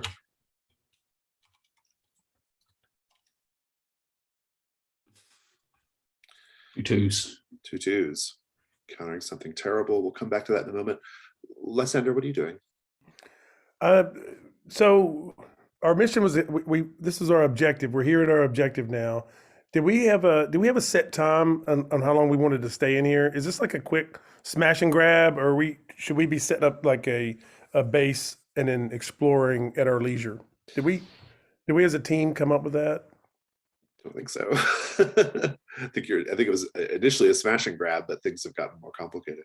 I think, yeah, since we know that that this place is like got so much knowledge, it's worth so much. It almost seems like we should set up a base camp in this cavern at the library, and if it's defendable, and we'll let Orno check that out. If we can defend the library, we kind of secure that and start from there. That's what I suggest. Kiln seconds it heartily, just like, that sounds fantastic. There's no getting out of here just walking out, so we're going to be here a while until we can figure out some of this mess. We better get comfortable. We need a flag to plant so that other people can see that we've got this claimed. They're all dead, Lysander. The other people, we saw them. They're dead. They're all skeletons. I'm telling you right now that back at Needle Point, there's some travelers, there's some explorers, and they're doing odd jobs around town to get a hold of that detergent right now. I think Lysander is correct. And not only that, but we saw activity. We saw activity at the top of the spire when we first passed through the Chrysalis. There are people here. I think that this is an occupied space, and we probably either need to make contact and good relations with them, or be ready to defend. Did we see people at the spire? I didn't know. We didn't see Or people, light. but we did see the flashing light. Yeah. Oh, that's just wizard stuff. occupied or not, something prevented anyone from returning from here, so we should be on our guard.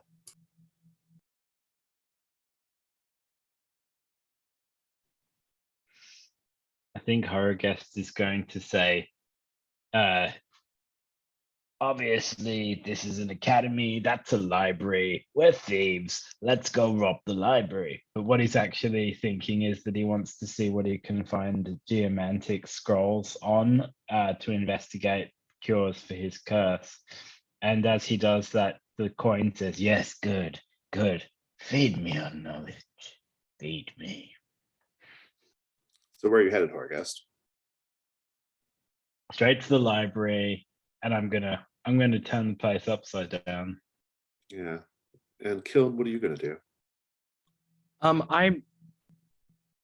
I make for the library at first, and then the cauldrons with like the foam and everything that have the refracting visions in them. I see that, and I jump over real quick to see if I can use my experience of being so deeply embedded in the visions to kind of get a clearer picture when I go into a vision state looking into these things.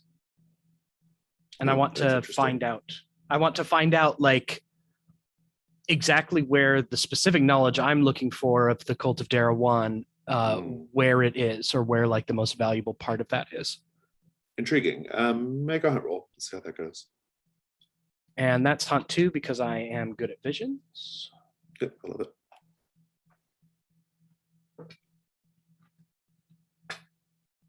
Ooh, I might add a dark die and re-roll. What'd you end up with? I got a 3 and a 2. Oh, you can't do that for a hunt roll. Hunt roll. Oh, not for a hunt roll? Oh, well. Sorry, I have everybody. 2 something to. Well, we got one from Arna as well. Let's talk about that. Both of your combined something terrible. Arna, you'll notice it first. You'll notice what appears to be, it's kind of hard to see, it's in shadows and the light is not great, but it appears to be a man trying and failing to put on robes. You could just see like a torso and arms and struggling, and the robe falls. And then the arms pick up the robe again and are trying to put the robe on. They're having a hard time of it. The robe falls again. And then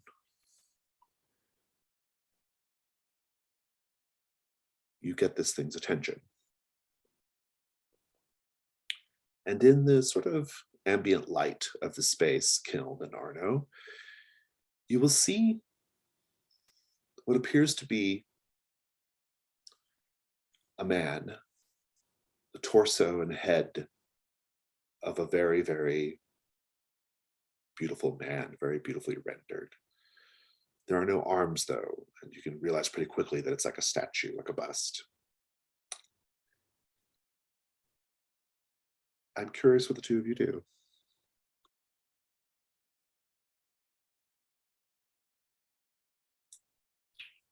So much for unoccupied, you see. Come, we need to get ourselves into a defensible space. Is it the statue that's trying to put on the cloak, or? Seemed like it. And you did see some arms trying to do that, but the statue appears to have no arms. It's like a Venus de Milo, right? Oh, so someone is attempting to put a cloak on the statue, behind the statue? Is that? You see a pair of arms down near the base of the statue in the sort of shadowy shadows. Mm. Oh, geez. I'm sorry, everyone. Kiln goes closer to investigate because Kiln wants to know what's going on. As you get closer, you realize that there are more than one set of arms. There are dozens of sets of arms set on what appears to be a sort of large centipede-like body. But the upper half of this creature is the statue, the armless statue. And where stone meets centipede fleshiness, there's a great toothy maw. And the creature just lumbers forward on these hands. And the hands look like perfect, normal human hands and arms. And they just, but not matching. They're all like different hands and arms. And they just are coming forward. And swings the torso in a wide arc, smashing a cauldron, sending it flying. You are now in combat with this thing. Horrigus and Lysander, you can return from the library to rejoin the combat, or not.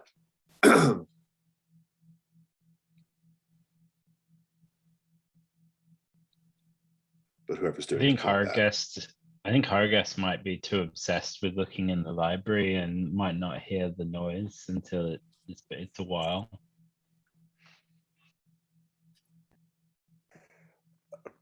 Stealth, ninja bomb. Arno, how are you vulnerable right now? These things are made of stone, and Arno just has a rusty dagger. That's not. Yeah. Well, that's part not of a it's great just made of combination. stone. Yeah. The lower part of it is actually a creature, but you're more organic. Yeah, But it might that's be fair. hard to actually make a dent on it with a dagger. Yeah. What about you, Kill? I'm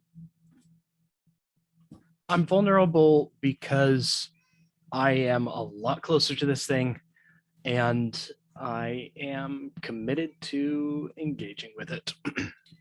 Fair enough. Could Lysander, I are get you a actually quick- joining? Well, can I get a quick description of the library as we're in the front It's part? vast, I don't know how it's big this huge. is, or if it's got multi levels. It's very big. It's like you step into it and there's like floors of books, scrolls, and stuff. Yeah, tons of stuff. But it's like multi levels that we Yes. could. So I'm gonna shout to Arno and Kiln. Make for the library. We can get ground. We can get higher ground. I'll clear the way. So Arno and Kiln, you have this thing. It moves much faster than you, and on its multiple arm legs. And let's have the combat. The thing is very big. Think Dark Souls. It's huge. It's an endurance 10.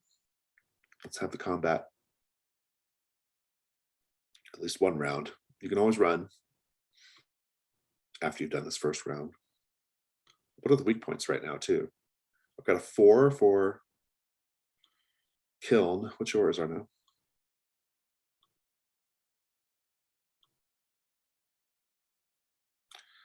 Six. Not great.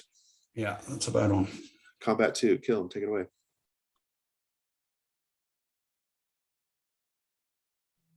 That's 4. That's a 4. A 4 and a 3 is a 7. That is not enough. The 4 is a hit. Give us the first round of the combat, Kiln. What does it look like? For a moment, Kiln actually gets trampled by all these many grasping hands. She's able to dive out of the way, but she gets pretty trampled and attempting to roll and get out of engagement distance with this thing. And as the fists and digits come down on her skin, you can see this ink below her skin bubble up to protect in those specific spots that she's being hit. And it seems to take a great deal of energy out of her to protect herself from that kind of assault. But finally, she's free of the arms and running to the library. That is your last armor. It sure is. Arnau, give us your round of combat. Yeah, I think Arno is just trying to fend this thing off as best he can with inadequate equipment and scramble backward toward the library. So he manages to keep him. He's not unable to do any harm to it, but also manages to keep clear of its any damage himself. You can shut yourself up in the library. Lysander, this was your idea. A risk roll will keep everyone safe from the creature, at least barricaded for now. Lysander, what's your plan? Once they get in, I'm hoping there's some ladders for accessing books, and once they get in from the ladder, I'm hoping to knock over some bookshelves to create like a domino barricade. Yeah. And I think for that I would probably use organization and just my knowledge of do's and don'ts inside of a library. That's pretty good. Like you just fundamentally understand libraries, right? And I think it's good because you were a former librarian. That's good. Let's talk about stakes are settled. What could go wrong? I think the very obvious thing, the almost certain thing, is you're not going to be able to barricade against the thing, and it gets in, and you will have to fight it. Continue fighting it. If anybody has any other ideas, though, I'm open to them. You knock over a big shelf of books on top of yourself or one of us. Yeah, that would be bad. I think it starts absorbing furniture and books and things and just getting bigger and developing new appendages. Yeah, it's like worse. Yeah. I think the other thing that could go wrong is the single bit of knowledge we need ends up destroyed in the ruckus. Yeah. A particularly choice shelf of folks. All right. Well, those are great ideas. Let's talk about dice. You've got one light die, second light die for Devil's Bargains. Who has thoughts?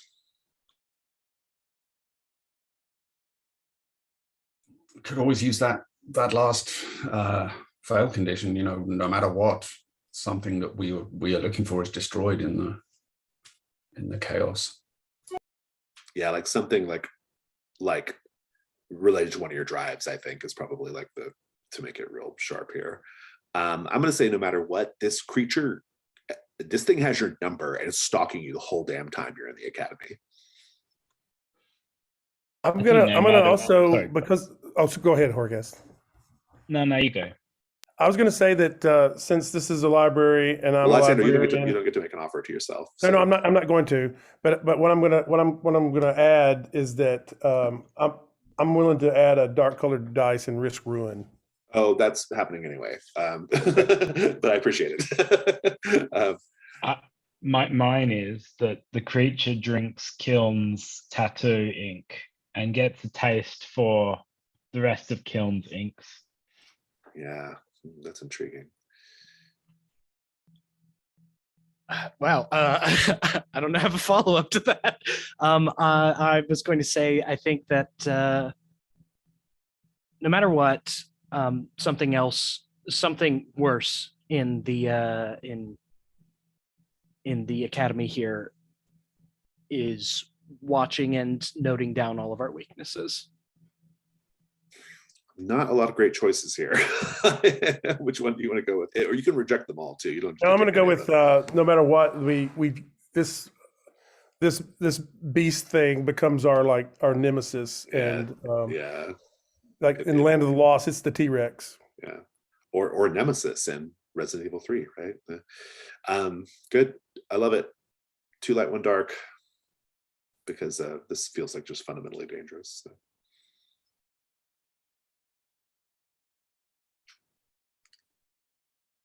Not good. 2 dark, and dark is high, which means it's a fail unless someone helps, and the only person who can help is Horgast. Horgast, do you want to expose yourself here? I guess I can't really think of. I think maybe because it's a stone statue, maybe I can help by, like, I don't know.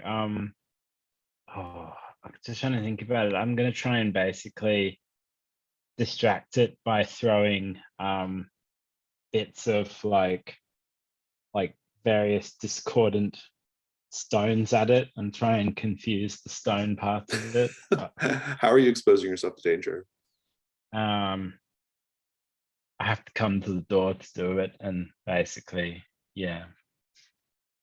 I assume you accept this help, Lysander. All right, take a roll forward/weak. We're looking for anything higher than higher than a 3. Great. There you go. A 4. All right, that's a success. There is a complication. I think the complication is going to be, let me take a look at stuff here.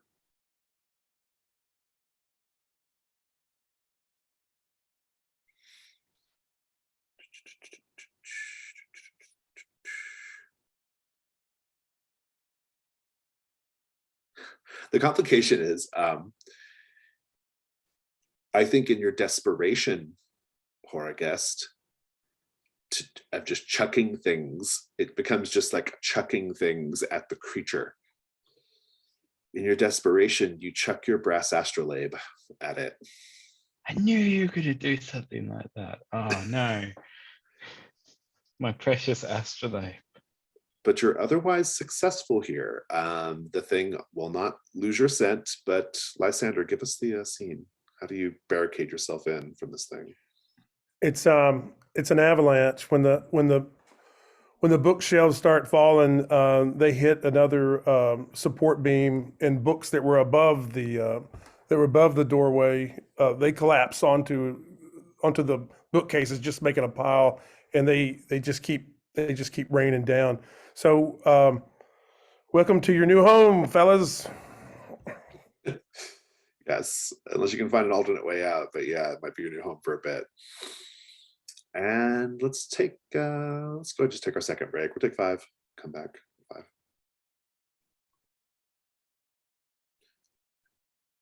Oh, actually, I didn't actually see if Kyle was back yet. Kyle, are you back? Yeah, I'm back. Okay, sorry. I just see the chat there. Jorge, yes, that astrolabe belonged to the famous Amber family of D&D and Clark Ashton Smith fame. So I'm sure that was a great idea to toss it out there at the horrifying abomination that is pounding on the door right now of the library. Let's talk a little bit about hunt roll tokens. This library is a tremendously good place to spend them to find treasure. I'll tell you that right now. Second thing, because the set goal is to investigate the ritual hall, spending the 3 hunt roll tokens necessarily escapes you from this place, right? Because you have to be able to get into the ritual hall. So know that as well. But for now, you have a bit of breathing room. And as I've described, parts of it are collapsed because this place is old and collapsing, but great, big, huge parts of it are still available to you. There's like a sort of central ground floor with tables and chairs and things.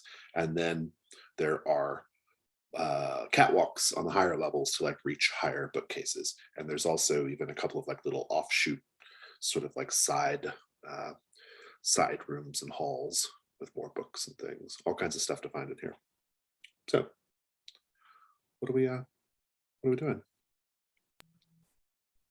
I actually want to have a quick scene with Arnau, and I want to just pull you aside and Arnau and be like, so what's the deal with trying to use the butter knife against the massive creature? Because I know you said, before about the close quarters combat and all of that, and that sounded like nonsense. But it definitely isn't a good idea to use a butter knife on a centipede monster creature thing. So what's up, Arnau?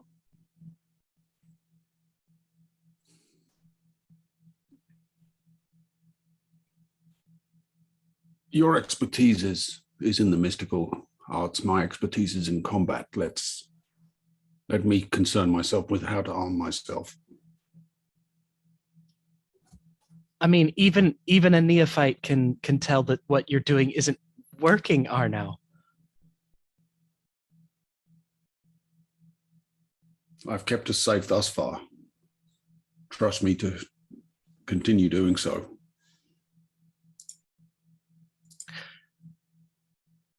Arnau, I'm going to let this go for now, but if you continue to endanger our mission, I'm going to bring it up with everyone else.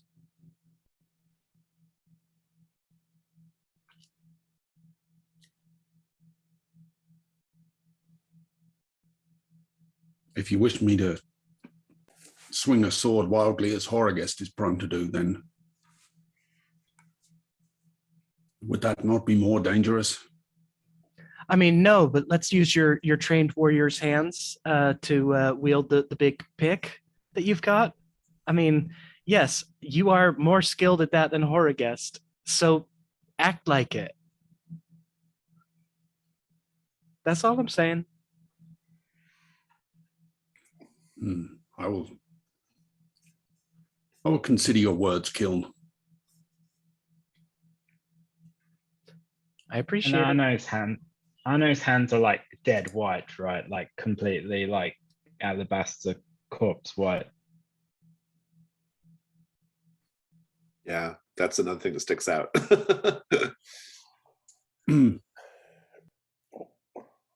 What I'd like to do is I've amassed quite a bit of tokens. I've got 4. Okay.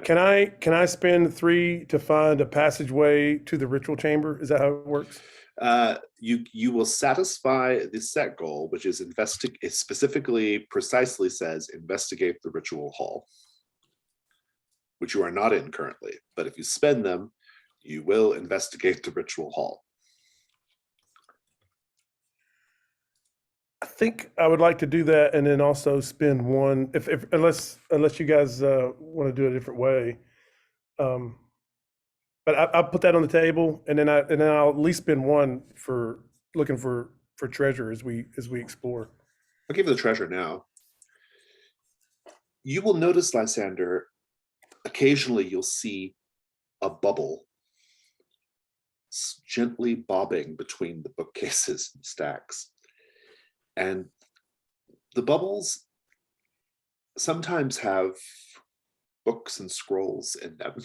And one such bubble gets within your grasp, and you can pop it, and a scroll falls into your hands.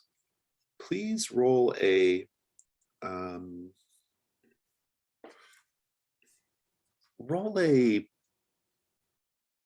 risk 1-1 just so we can get a dark and a light die.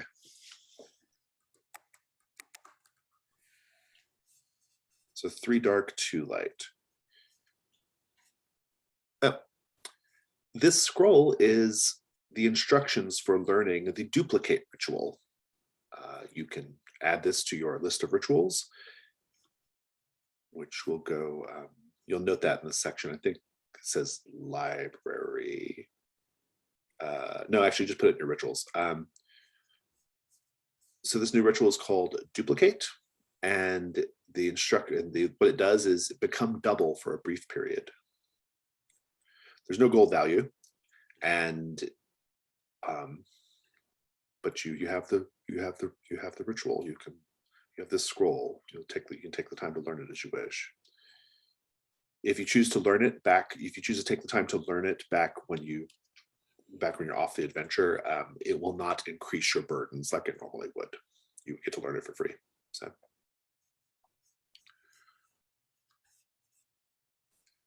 And as far as investigating the ritual hall, you will notice that high up there appears to be a catwalk that goes out of the library into another part of the academy. That's your first clues, what to do for that. But your tokens are spent. Let's cut over to you spent all 3 of those yourself, Lysander? Okay. I can't. I've been kind of hoarding them, so Yeah. I'm fine with since the library is my forte. I'm fine with using it as much as I can. Right. So how many tokens are you down to now? That's all of them. If everybody's okay with doing that. I think so. Yeah. I'd also like to find some kind of treasure. I think Arno is trying to ensure that the room is secure from this creature that chased us in here. But in doing so, maybe he's kind of digging through some of these stacks that Lysander knocked over and may find something there. Are you spending a token? Yep. Most of the books you find are decayed because of age. You open them up and the pages just fall to dust. But you find one book that's in surprisingly good condition, and it appears to be a manuscript on the fabled tomb of Ergots, the skittering queen. I'll type that for you.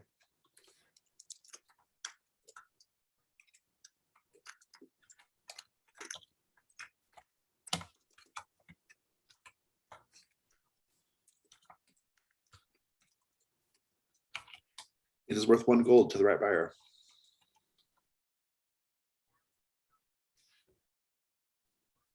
Sounds good.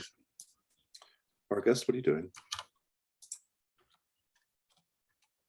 I would like to use my geomantic miscellany as a primer of rare geomantic tomes to search through the library for something about my curse. And if I get a token, I'll spend 3, and if I don't, I'll spend 2. and Very good. get something. Make a hunt roll.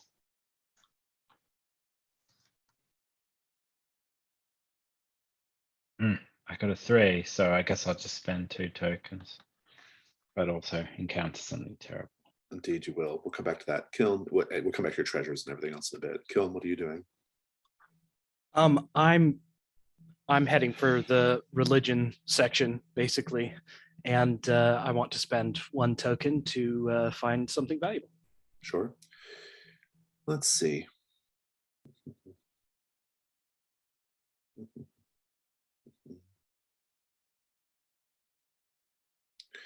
In the religion section,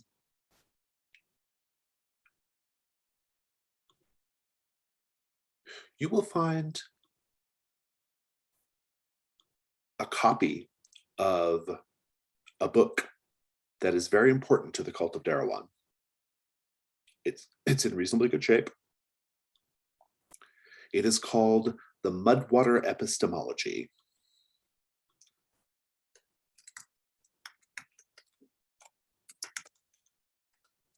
Worth 1 gold, in addition to having particularly intrinsic value to you. That should be water.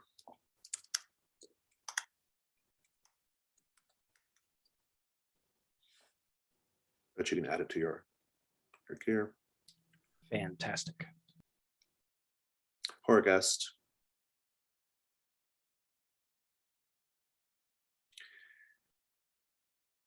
For your first token,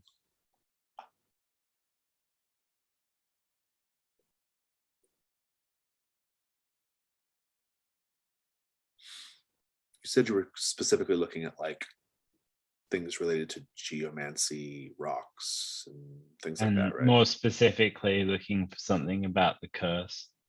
Yeah, that's interesting. Give me a moment.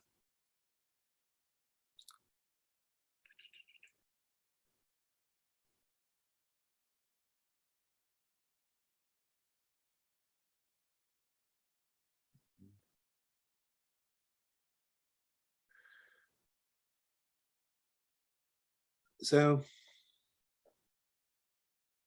you are going to find a book that is actually a very, very detailed treatment on the construction of mannequins, and in particular, the different, the different sort of like how different like elements, affect the construction of the mannequin. This is all very interesting, I suppose, in and of itself, and the book is worth 1 gold. But I think what's most interesting to you is that it was authored by Garalum.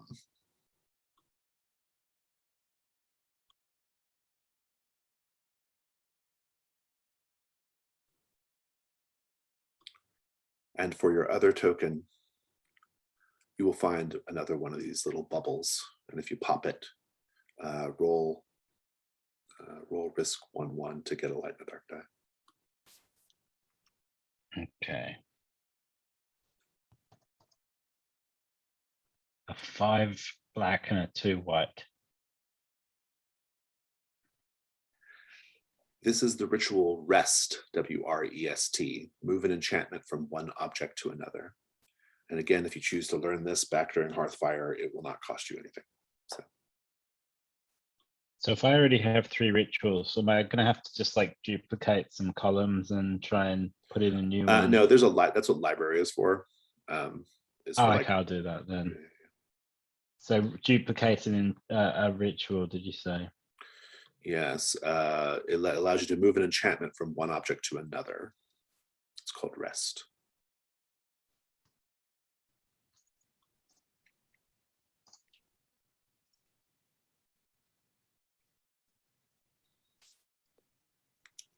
And while you're doing that, while you're sort of going through things, you will also notice, sort of Ghostbusters style, as you're looking down the stacks, crossing your path between the stacks is a large bubble.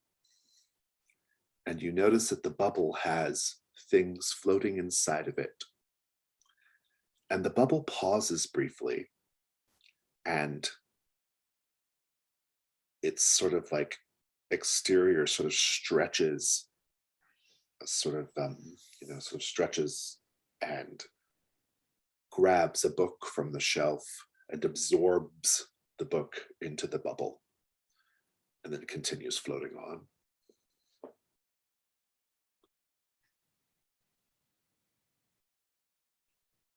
I have a really good idea that I'm going to get rid of this coin that keeps trying to get me to like put it in a pipe or in it by putting it in one of the bubbles. It's as a containment device.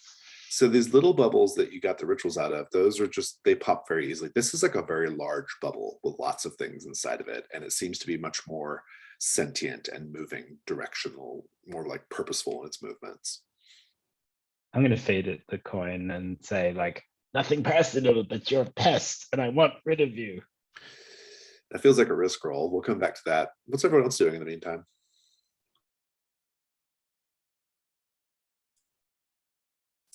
Arnell's looking for a way out of here. If Lysander has communicated the existence of this catwalk, or made us aware of it. Yeah, it's very high up. Like it's very high up, and it kind of, it's like it's above the highest level. It's just like a little doorway almost, and you can see the catwalk kind of going out of the library. Yeah, I'm Arnell's looking around trying to find is there a ladder or a way we could get up there by climbing on the stacks, or Yeah, you can get up there, no problem. Okay. Yeah, so I think I'd like to start heading in that direction, just waving for the others. Come on, those stacks are not going to hold that creature forever. We should get out of here. Some of these ladders are detachable. If you remove the cog pin, we can probably use these ladders to move from level to level. So I'm taking some ladders. Yeah, sure. I think between ladders and jumping on some collapsed part of the structure and bounding up, you can all make your way up with enough time. Since you're not under any pressure, you can do so safely. Killen, are you heading out as well? Yes, I'm going to help them, and I'm keeping one ear out, like a spiritual ear out, for if I feel any pull from the silver key that the three-headed heron gave me towards the door that I'm contractually obligated to turn, interact yeah, with. So yeah, exactly. I'm just making sure, like, I'll recognize it or looking around to see it, so I know what's going on if I see it. I shall let you know when the time comes. Horgast, this is a risk roll. What are you trying to accomplish here?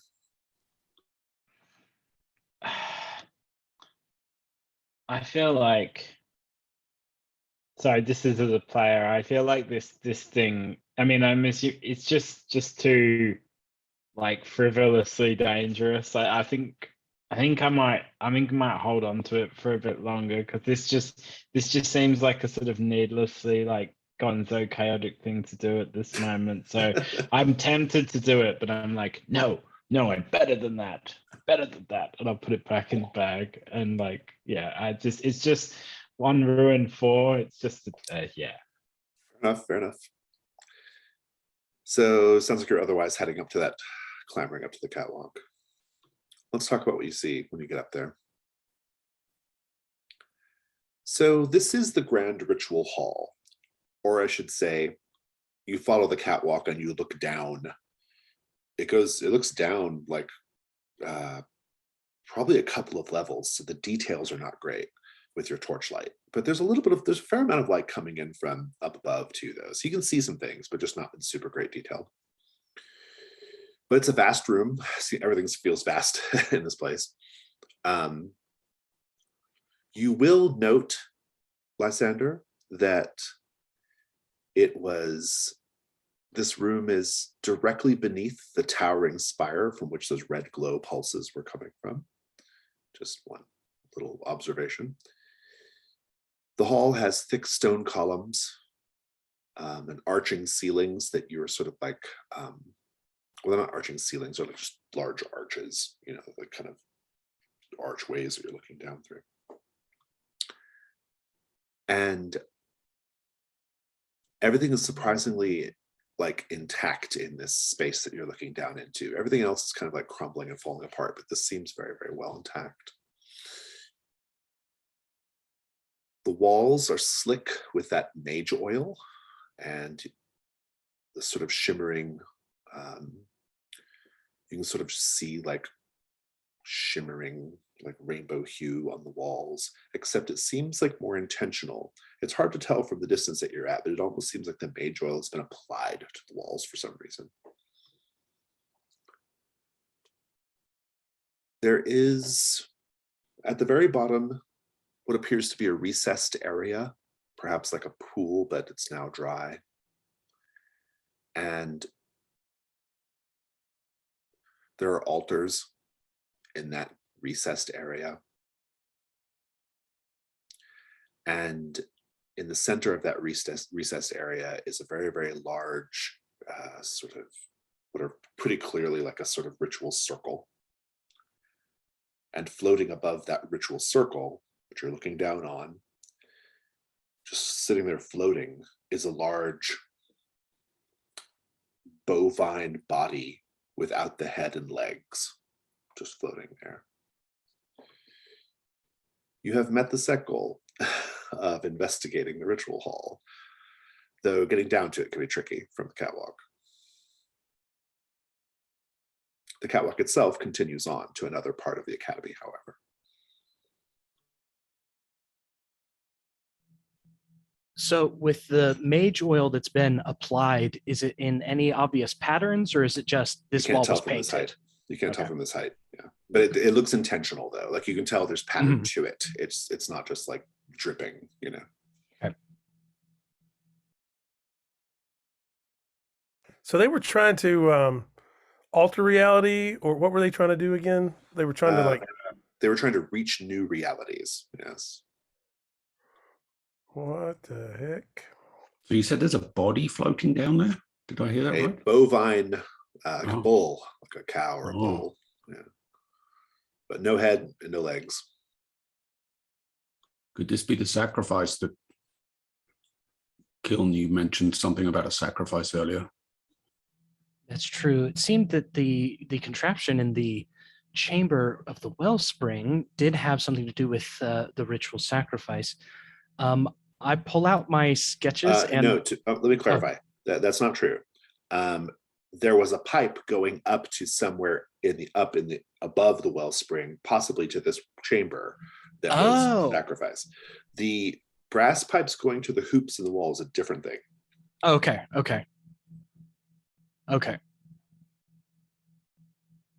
Then yeah, I just mentioned that, and I'm like, that's what we know so far about that. Is there any sign of any kind of pipe connecting? You can't tell from this height. You can't tell from this height. How far above are we? I have probably like a good 3 stories above. You're pretty high up. I'm carrying 60 feet of rope, I think. Oh no, I'm not. Somebody is. That's enough if you tie off. Yeah. I've got some that I used to get you guys out of the pit. Yeah, that's enough rope.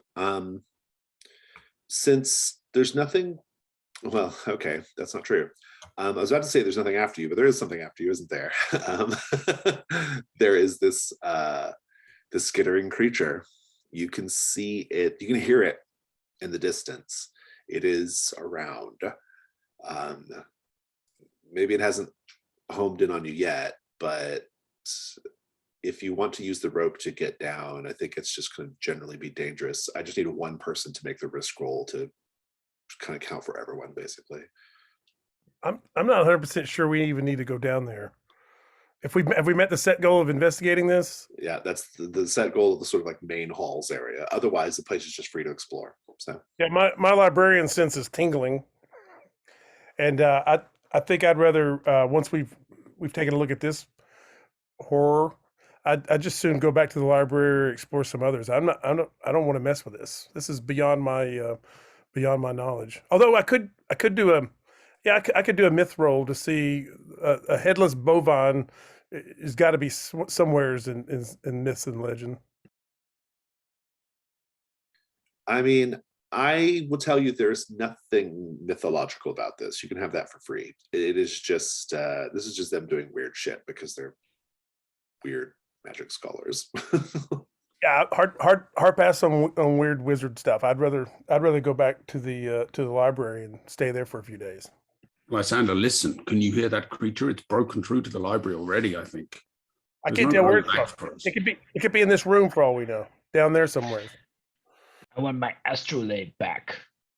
Why has it taken my astrolabe? Then we should ambush this creature and be done with it. We just need to somehow fashion these books into armor. What? Fill your pockets full of the hardback editions. I could probably make a hat out of 4. You could make a kind of plot device armor that's like a trope, and it's like a small book in your pocket, and when you mark it, it will be the thing that the knife or the whatever hits. Well, we should definitely ambush it. All book armor jokes aside, we should plan a trap for this thing. Perhaps we can push some of the stacks down onto it from above, from the catwalk. I'd rather something sharp. It's just like maybe I don't know. I'd like to look around for weapons and ambush sites at some point. I mean, you're not going to find anything like that on the catwalk. The catwalk does continue on to another room, though, if you want to keep it going. So, Yeah, I think we got to keep. I think we got to keep moving because we can't go back, and this is a terrible position. I just want to be clear about the set goal here. Did we meet the set goal of investigating? yes, it is. So does that mean we're moving on to a new set, or? This set is vast. So the set I goal's see. met, and you can just do. And now you're. I mean, you can. I mean, you're free to do whatever you wish, but the set goal's Do what thou wilt. yeah. But there's basically a bunch of props that we haven't seen, but we've solved the set. There's loads of stuff in this part of the incursion. So yeah. But Yeah. but investigating the ritual hall is done. I mean, you could probably do it in more detail, but you got the gist of it, I think. I'm with Kiln. I'd say we carry on. Yeah, That creature was enormous. I have no wish to fight it if we don't have to. I think, yeah, that at least we got to get to a different spot. I'm all for ambushing it, but this is not the place for that. Agreed.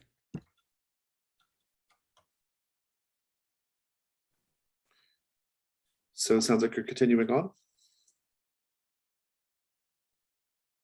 down the catwalk.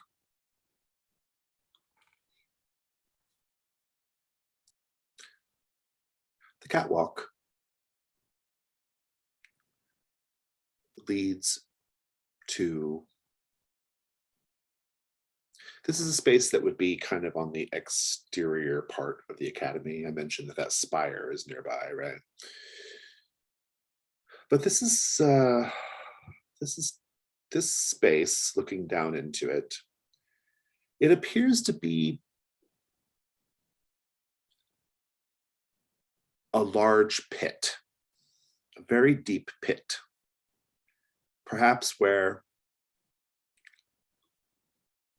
unfortunate accidents and misfires were dumped. You can see large maggot-like creatures, even from this distance, crawling around in the pit. In this refuse, in the filth. You can see tall fungi sprouting here and there, and they glow. And you can see that this is also an exterior wall. There's like a crack in the wall, and you can see the, I guess what time of day it would be. It'd be like kind of late afternoon, kind of peering in. Big giant refuse pit for failed experiments is what is down there. Could we try and lure this creature into the pit? Like, what is it like to eat? Could we try and trap it down the hole so we can get out? That's we know- assuming it finds its way up into the catwalk, I guess. Does the that's catwalk it. carry on further beyond this pit? No. It seems like this is a dead end. If that creature finds its way up onto the catwalk, we're going to have to face it sooner or later. Yeah, I think we either face it on the catwalk or we rappel down to the floor of this pit area and then continue on because catwalk's no longer an option. I would tell you that rappelling down into the ritual hall probably seems much more favorable than rappelling down into this I refuse was pit. about to say, I would rather rappel down into a room that is clear of this amount of debris. This is a disposal site. The chances of there being another way out of it seem unlikely. And there will be another way in and out of the ritual hall. Fair. Exactly. Then Let's my vote do is it. for rappelling into the ritual hall. Let's do it.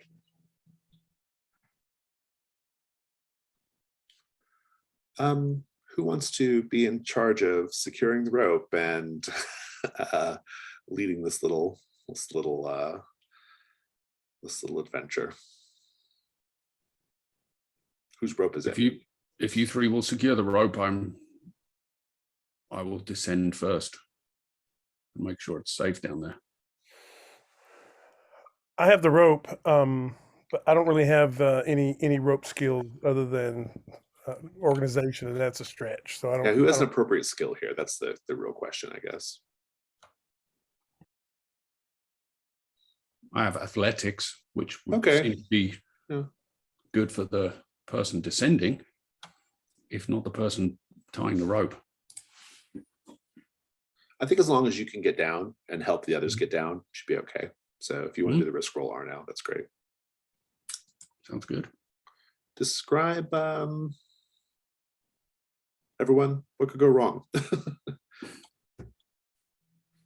Gravity. We all fall. I think maybe the creature is waiting for you at the bottom. Mm. Or the catwalk can't take the weight of, when somebody's tying on it and swinging or whatever Yeah. below, and the catwalk collapses. You don't get to say, Rob, but it's a good idea though. I think we break a ritual circle and it's like something in the ritual hall goes awry. We step Yeah. on it or something or fall in it. Yeah.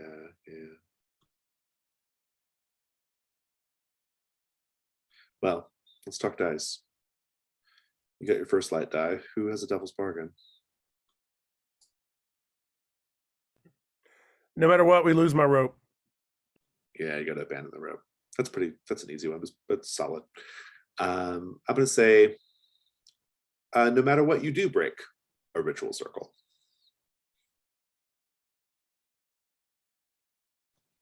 I think no matter what, the gantry brackets rust away and the gantry just falls down and we're like, we can't get back up from the gantry.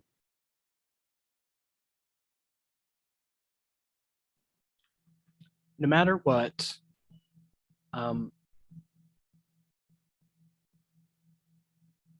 we are going to attract the attention of some new horror. There's one I know I would take, but it's up to you, Rob. Yeah, I think the one that intrigues me most, I mean, not being able to get back up is the first thing that would occur to me. But I actually really liked your one of no matter what, I'm going to end up landing on some kind of ritual circle and breaking the circle.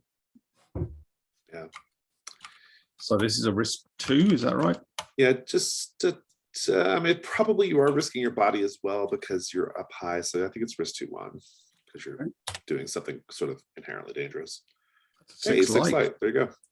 Full success.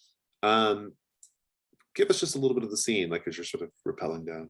Yeah, I think Arnell ties the rope to as best he can around the catwalk and just starts to hand over hand his way down.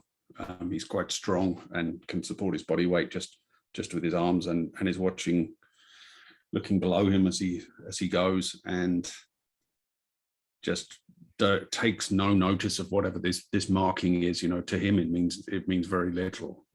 I've got that. I'll take that part. As you're going down, you will notice, Arnau, that you were trying to avoid it probably, but you know, perspective and stuff can mess with you a little bit. And you realize that the rope has dropped fairly close to the ritual circle that the bovine torso is floating above.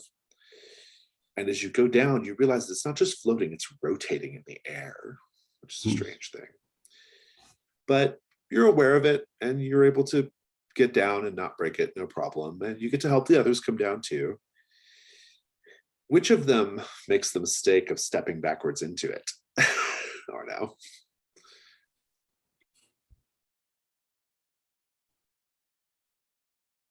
I think given Horrorguest is carrying this big sword that he's maybe not used to the weight of, I think as he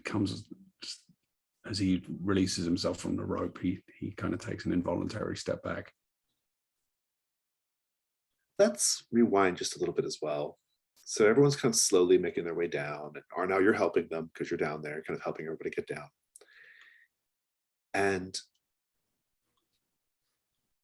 as you're all sort of like, you know,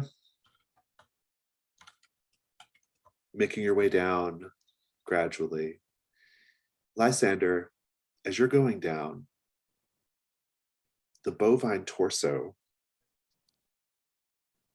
from the neck of it, it starts to spurt blood. And a little bit of this blood is like spattering on your cheek and in the corner of your mouth as you're going down. But you otherwise get down okay.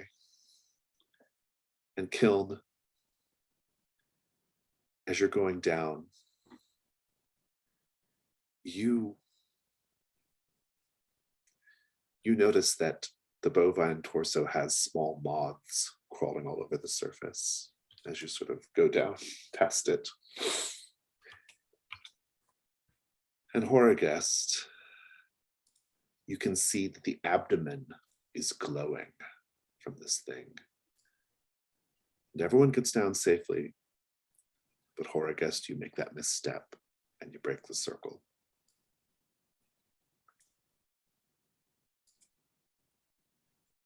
And the thing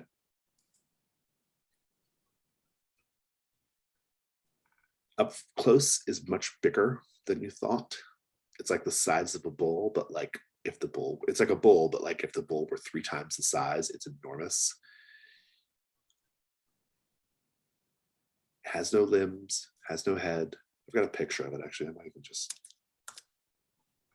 share the picture with you. I think somebody posted this on Twitter a few days ago. It's a horror. It's worth looking at. Probably. It's probably the best image in the adventure if I had to pick one. Although it's not saying a lot because it's actually a really good looking incursion. But let's grab that.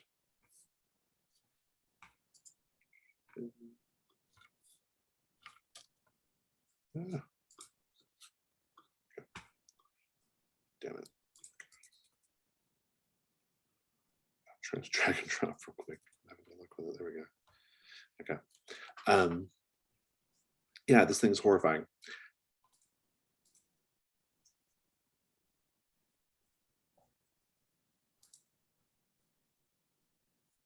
And as soon as you step into the circle, it starts bucking wildly.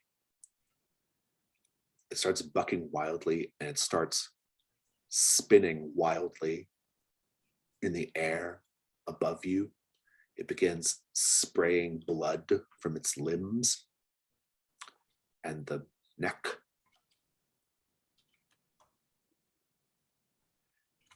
And these moths start coming out of it. And they're just like swarming out of it. Again, a sort of Dark Souls, Castlevania-esque horror to cope with here as this thing spins around, spraying blood and moths swarming everywhere, filling the room, filling the chamber. It occasionally lashes down by just hurling its bulk at you. You gotta deal with this.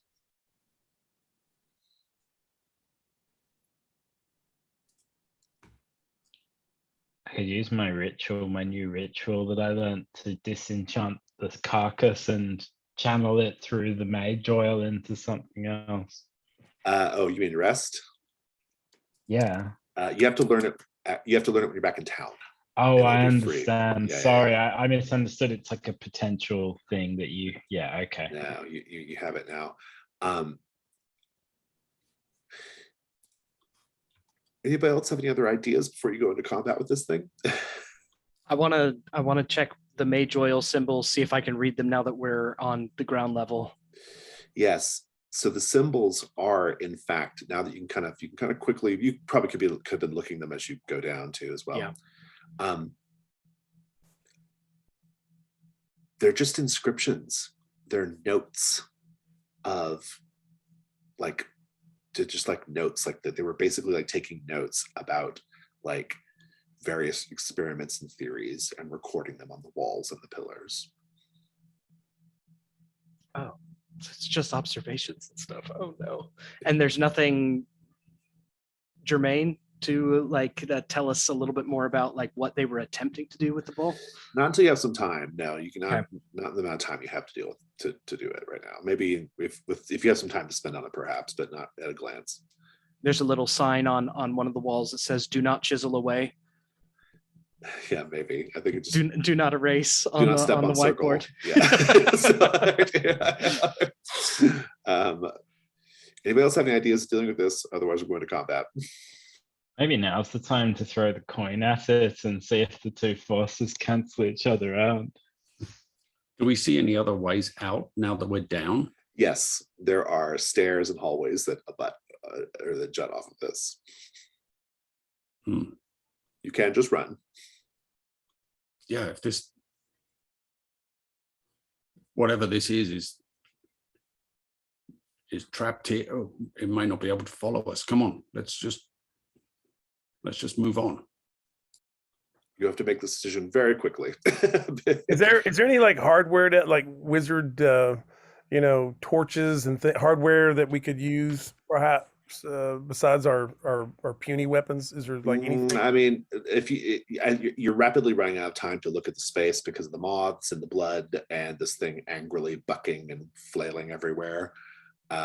This is like a sort of like make a quick improvise split decision to deal with this or combat it. You get to combat it as well. Yeah, Kiln is ready to run. I say we beat a hasty or retreat. run. Yeah. Let's get out of here. I'm down with running. Whoever can come up with a plan for like facilitating the escape, I'll have it just be down to one roll. If you're all just individually running, that's going to be individual risk rolls, which I don't recommend.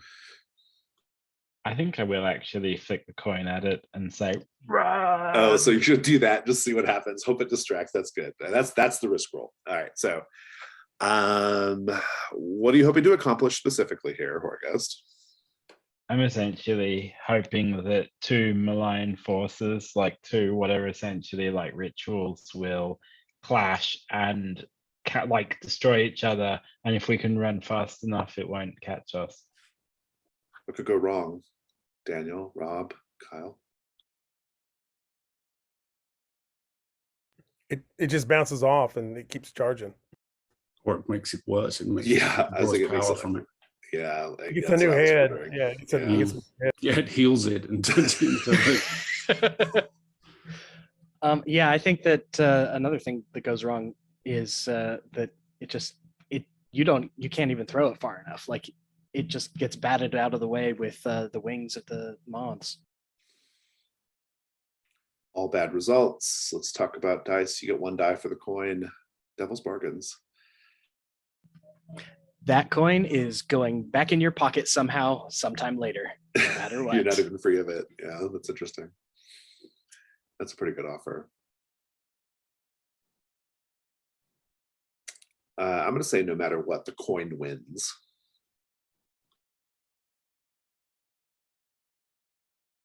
I'm going to say no matter what, the moths stick with us.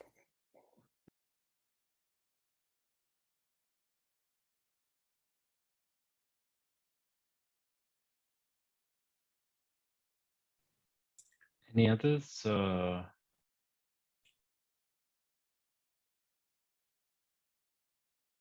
No, I don't know anything else. I don't think. 3 offers. What do you think? I think the coin wins. Very good. 2 light, 1 dark. Take it away. This is an extraordinarily bad idea. Oh, that's not too bad. That's a white 5.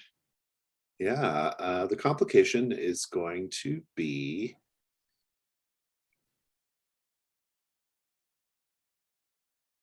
the complication is going to be that you will look back and see whatever the entity is that was in that coin. You will see it merging with this bovine creature. Not great, but yeah, you'll see it, and it may be something you have to cope with later. But for now, you'll escape. I don't have to listen to the coin talk to me anymore, which is a bonus, at least. Give us the scene. I think the moths just become so thick and they just get in everything we can't see. It's like what, in the dark, and Horrorguest just looks at the coin and almost looks like it's leering at him, and he says, "I've had you too long." And he flicks it and it flies through, and he can still see the sort of glint of it as it goes through, and it seems to like burn up all the moths as it arcs through the air, and it hits the carcass in its like severed neck, and there's this kind of horrible eldritch flash of light as the 2 forces war, and then he hears the as we flee through the rapidly dying moths, we just hear this kind of metallic chuckle echoing through the ritual hall. You're running, you're all fleeing in this chaotic situation. You are perhaps running in one direction and then turn when you realize that the terrible centipede creature is in that direction. You eventually all end up in the tower, which was nearby. And that's where we'll pick up next week. Let's go to stars and wishes. Stars, things you enjoyed. Wishes, things you hope to see in our finale. Whoever wants to go first, take it away. A star for just how desperate this session felt. We were just running from one calamity to another and constantly on the back foot, constantly trying to get away. That was a good atmosphere. And a star for Kiln trying to dig into what Arnau is up to with this refusing to use his weapon. Yeah, for particularly, I enjoyed that scene as well. I really like that Arnau just kind of doubled down. It's just like, no, I'm not going to tell you the truth. I'm not going to explain what's going on. I thought that was really great. And I also, there was a devil's bargain earlier that was like, this thing gets a taste for Kiln's blood, and I was just like, oh dang, that's like an incredible devil's bargain. Like I that has just kind of I'm trying to open my mind to that style of devil's bargain because it's so good. Like I'm trying to open my brain to it. I put a star on the academy itself once we came up through the basement sub levels, just being in this big structure and like Rob said, it's almost like a cross between Trophy Dark and in the between it in the night phase, right? It's like we're stuck in a night phase. I just want to read the unseen. I had a good time. I like when Trophy Gold reaches this point, this sort of like, 75% of the way through the incursion, the characters are all getting a little more cautious, but that's also when the incursion's starting to go off starting to like get really wild and dangerous at the same time. And you have to start being more careful about what you do and about spending your tokens and all that good stuff. Yeah, I'm enjoying all that. I will tell you that you all can leave whenever you want. There's nothing keeping you in the tower. You can go back. You can try to escape it, and that is a perfectly acceptable thing to do. But you know, that's the deal.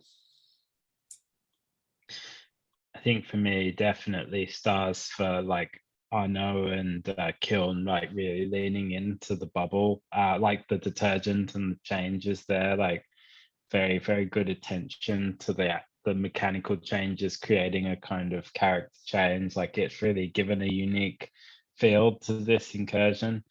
And also, I think just that creature, the statue with all the limbs, that's just a wonderful sort of vaguely Miyazaki-esque, vaguely, yeah, like Dark Souls, like really just great visuals, like wonderful, wonderful visuals.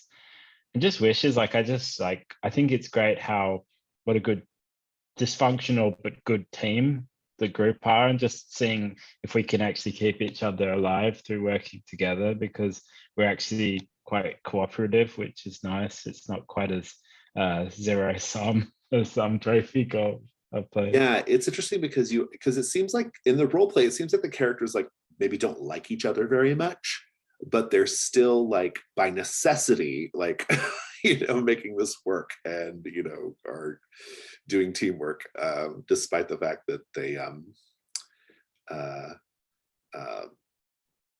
there seems to be a lot of like just distaste for one another. So It's almost like, I will turn you into my found family, even if it kills me. exactly, yeah. It's I think there's that idea of a grudging respect emerging for between the I mean, you all feel like it's the classic, like, scoundrel treasure hunters, right? Like you are, like this is what we've got, and that's a good dynamic. The horrors of this place seems like are maybe kind of pushing you all together more and more. It might get really, really wild. But believe it or not, this place is not done with the wild, crazy shit that it has to show. So there's more to do. Let's see. It definitely makes me want like bigger weapons, like a giant spear or something. Yeah. Anyway, wishes. I actually my main wish is that I hope we do wrap up the incursion with enough time to do Hearthfire next time. And I think we will, just because you all are eventually going to like, there'll be a point where you won't want to push your luck anymore, and you'll want to return. But yeah, so yeah, hopefully we have like a little bit of time to do Hearthfire next week. Any other wishes or stars? Yeah, I want my astrolabe back. I want my astrolabe back, Jason. You know what you got to do to go get it. Yeah, in terms of a wish, I hope either Arnell goes out in a blaze of glory, or gets to do Hearthfire and carry on, and whether he regains the ability to wield a weapon or not, that'll be interesting either way, I think. Yeah, indeed. Anything else? Okay, well, Actually, sorry, my wish, my last wish is I hope to see more of the internal like chaos of the group, with like Lysander's new drive to leave this reality, and like everybody's kind of changed priorities. I want to see it like, no, we agreed we'd leave, but no, this is the best place to punch through reality. Like, I don't know, I want to see more of that inner party conflict, because I love that. And well, the astronomy tower, I'll tell you, is a place where Lysander will really get to explore that idea. So, yeah, I think that'll be fun to see. So, for sure. Cool. All right, exciting. We got one more session, and like I said, one more session, but these characters are usable for the rest of the year if you get into one of my Trophy Gold games. So keep that in mind. But one more session for the Academy of Chrysalis, and we'll see you next week. Thank you.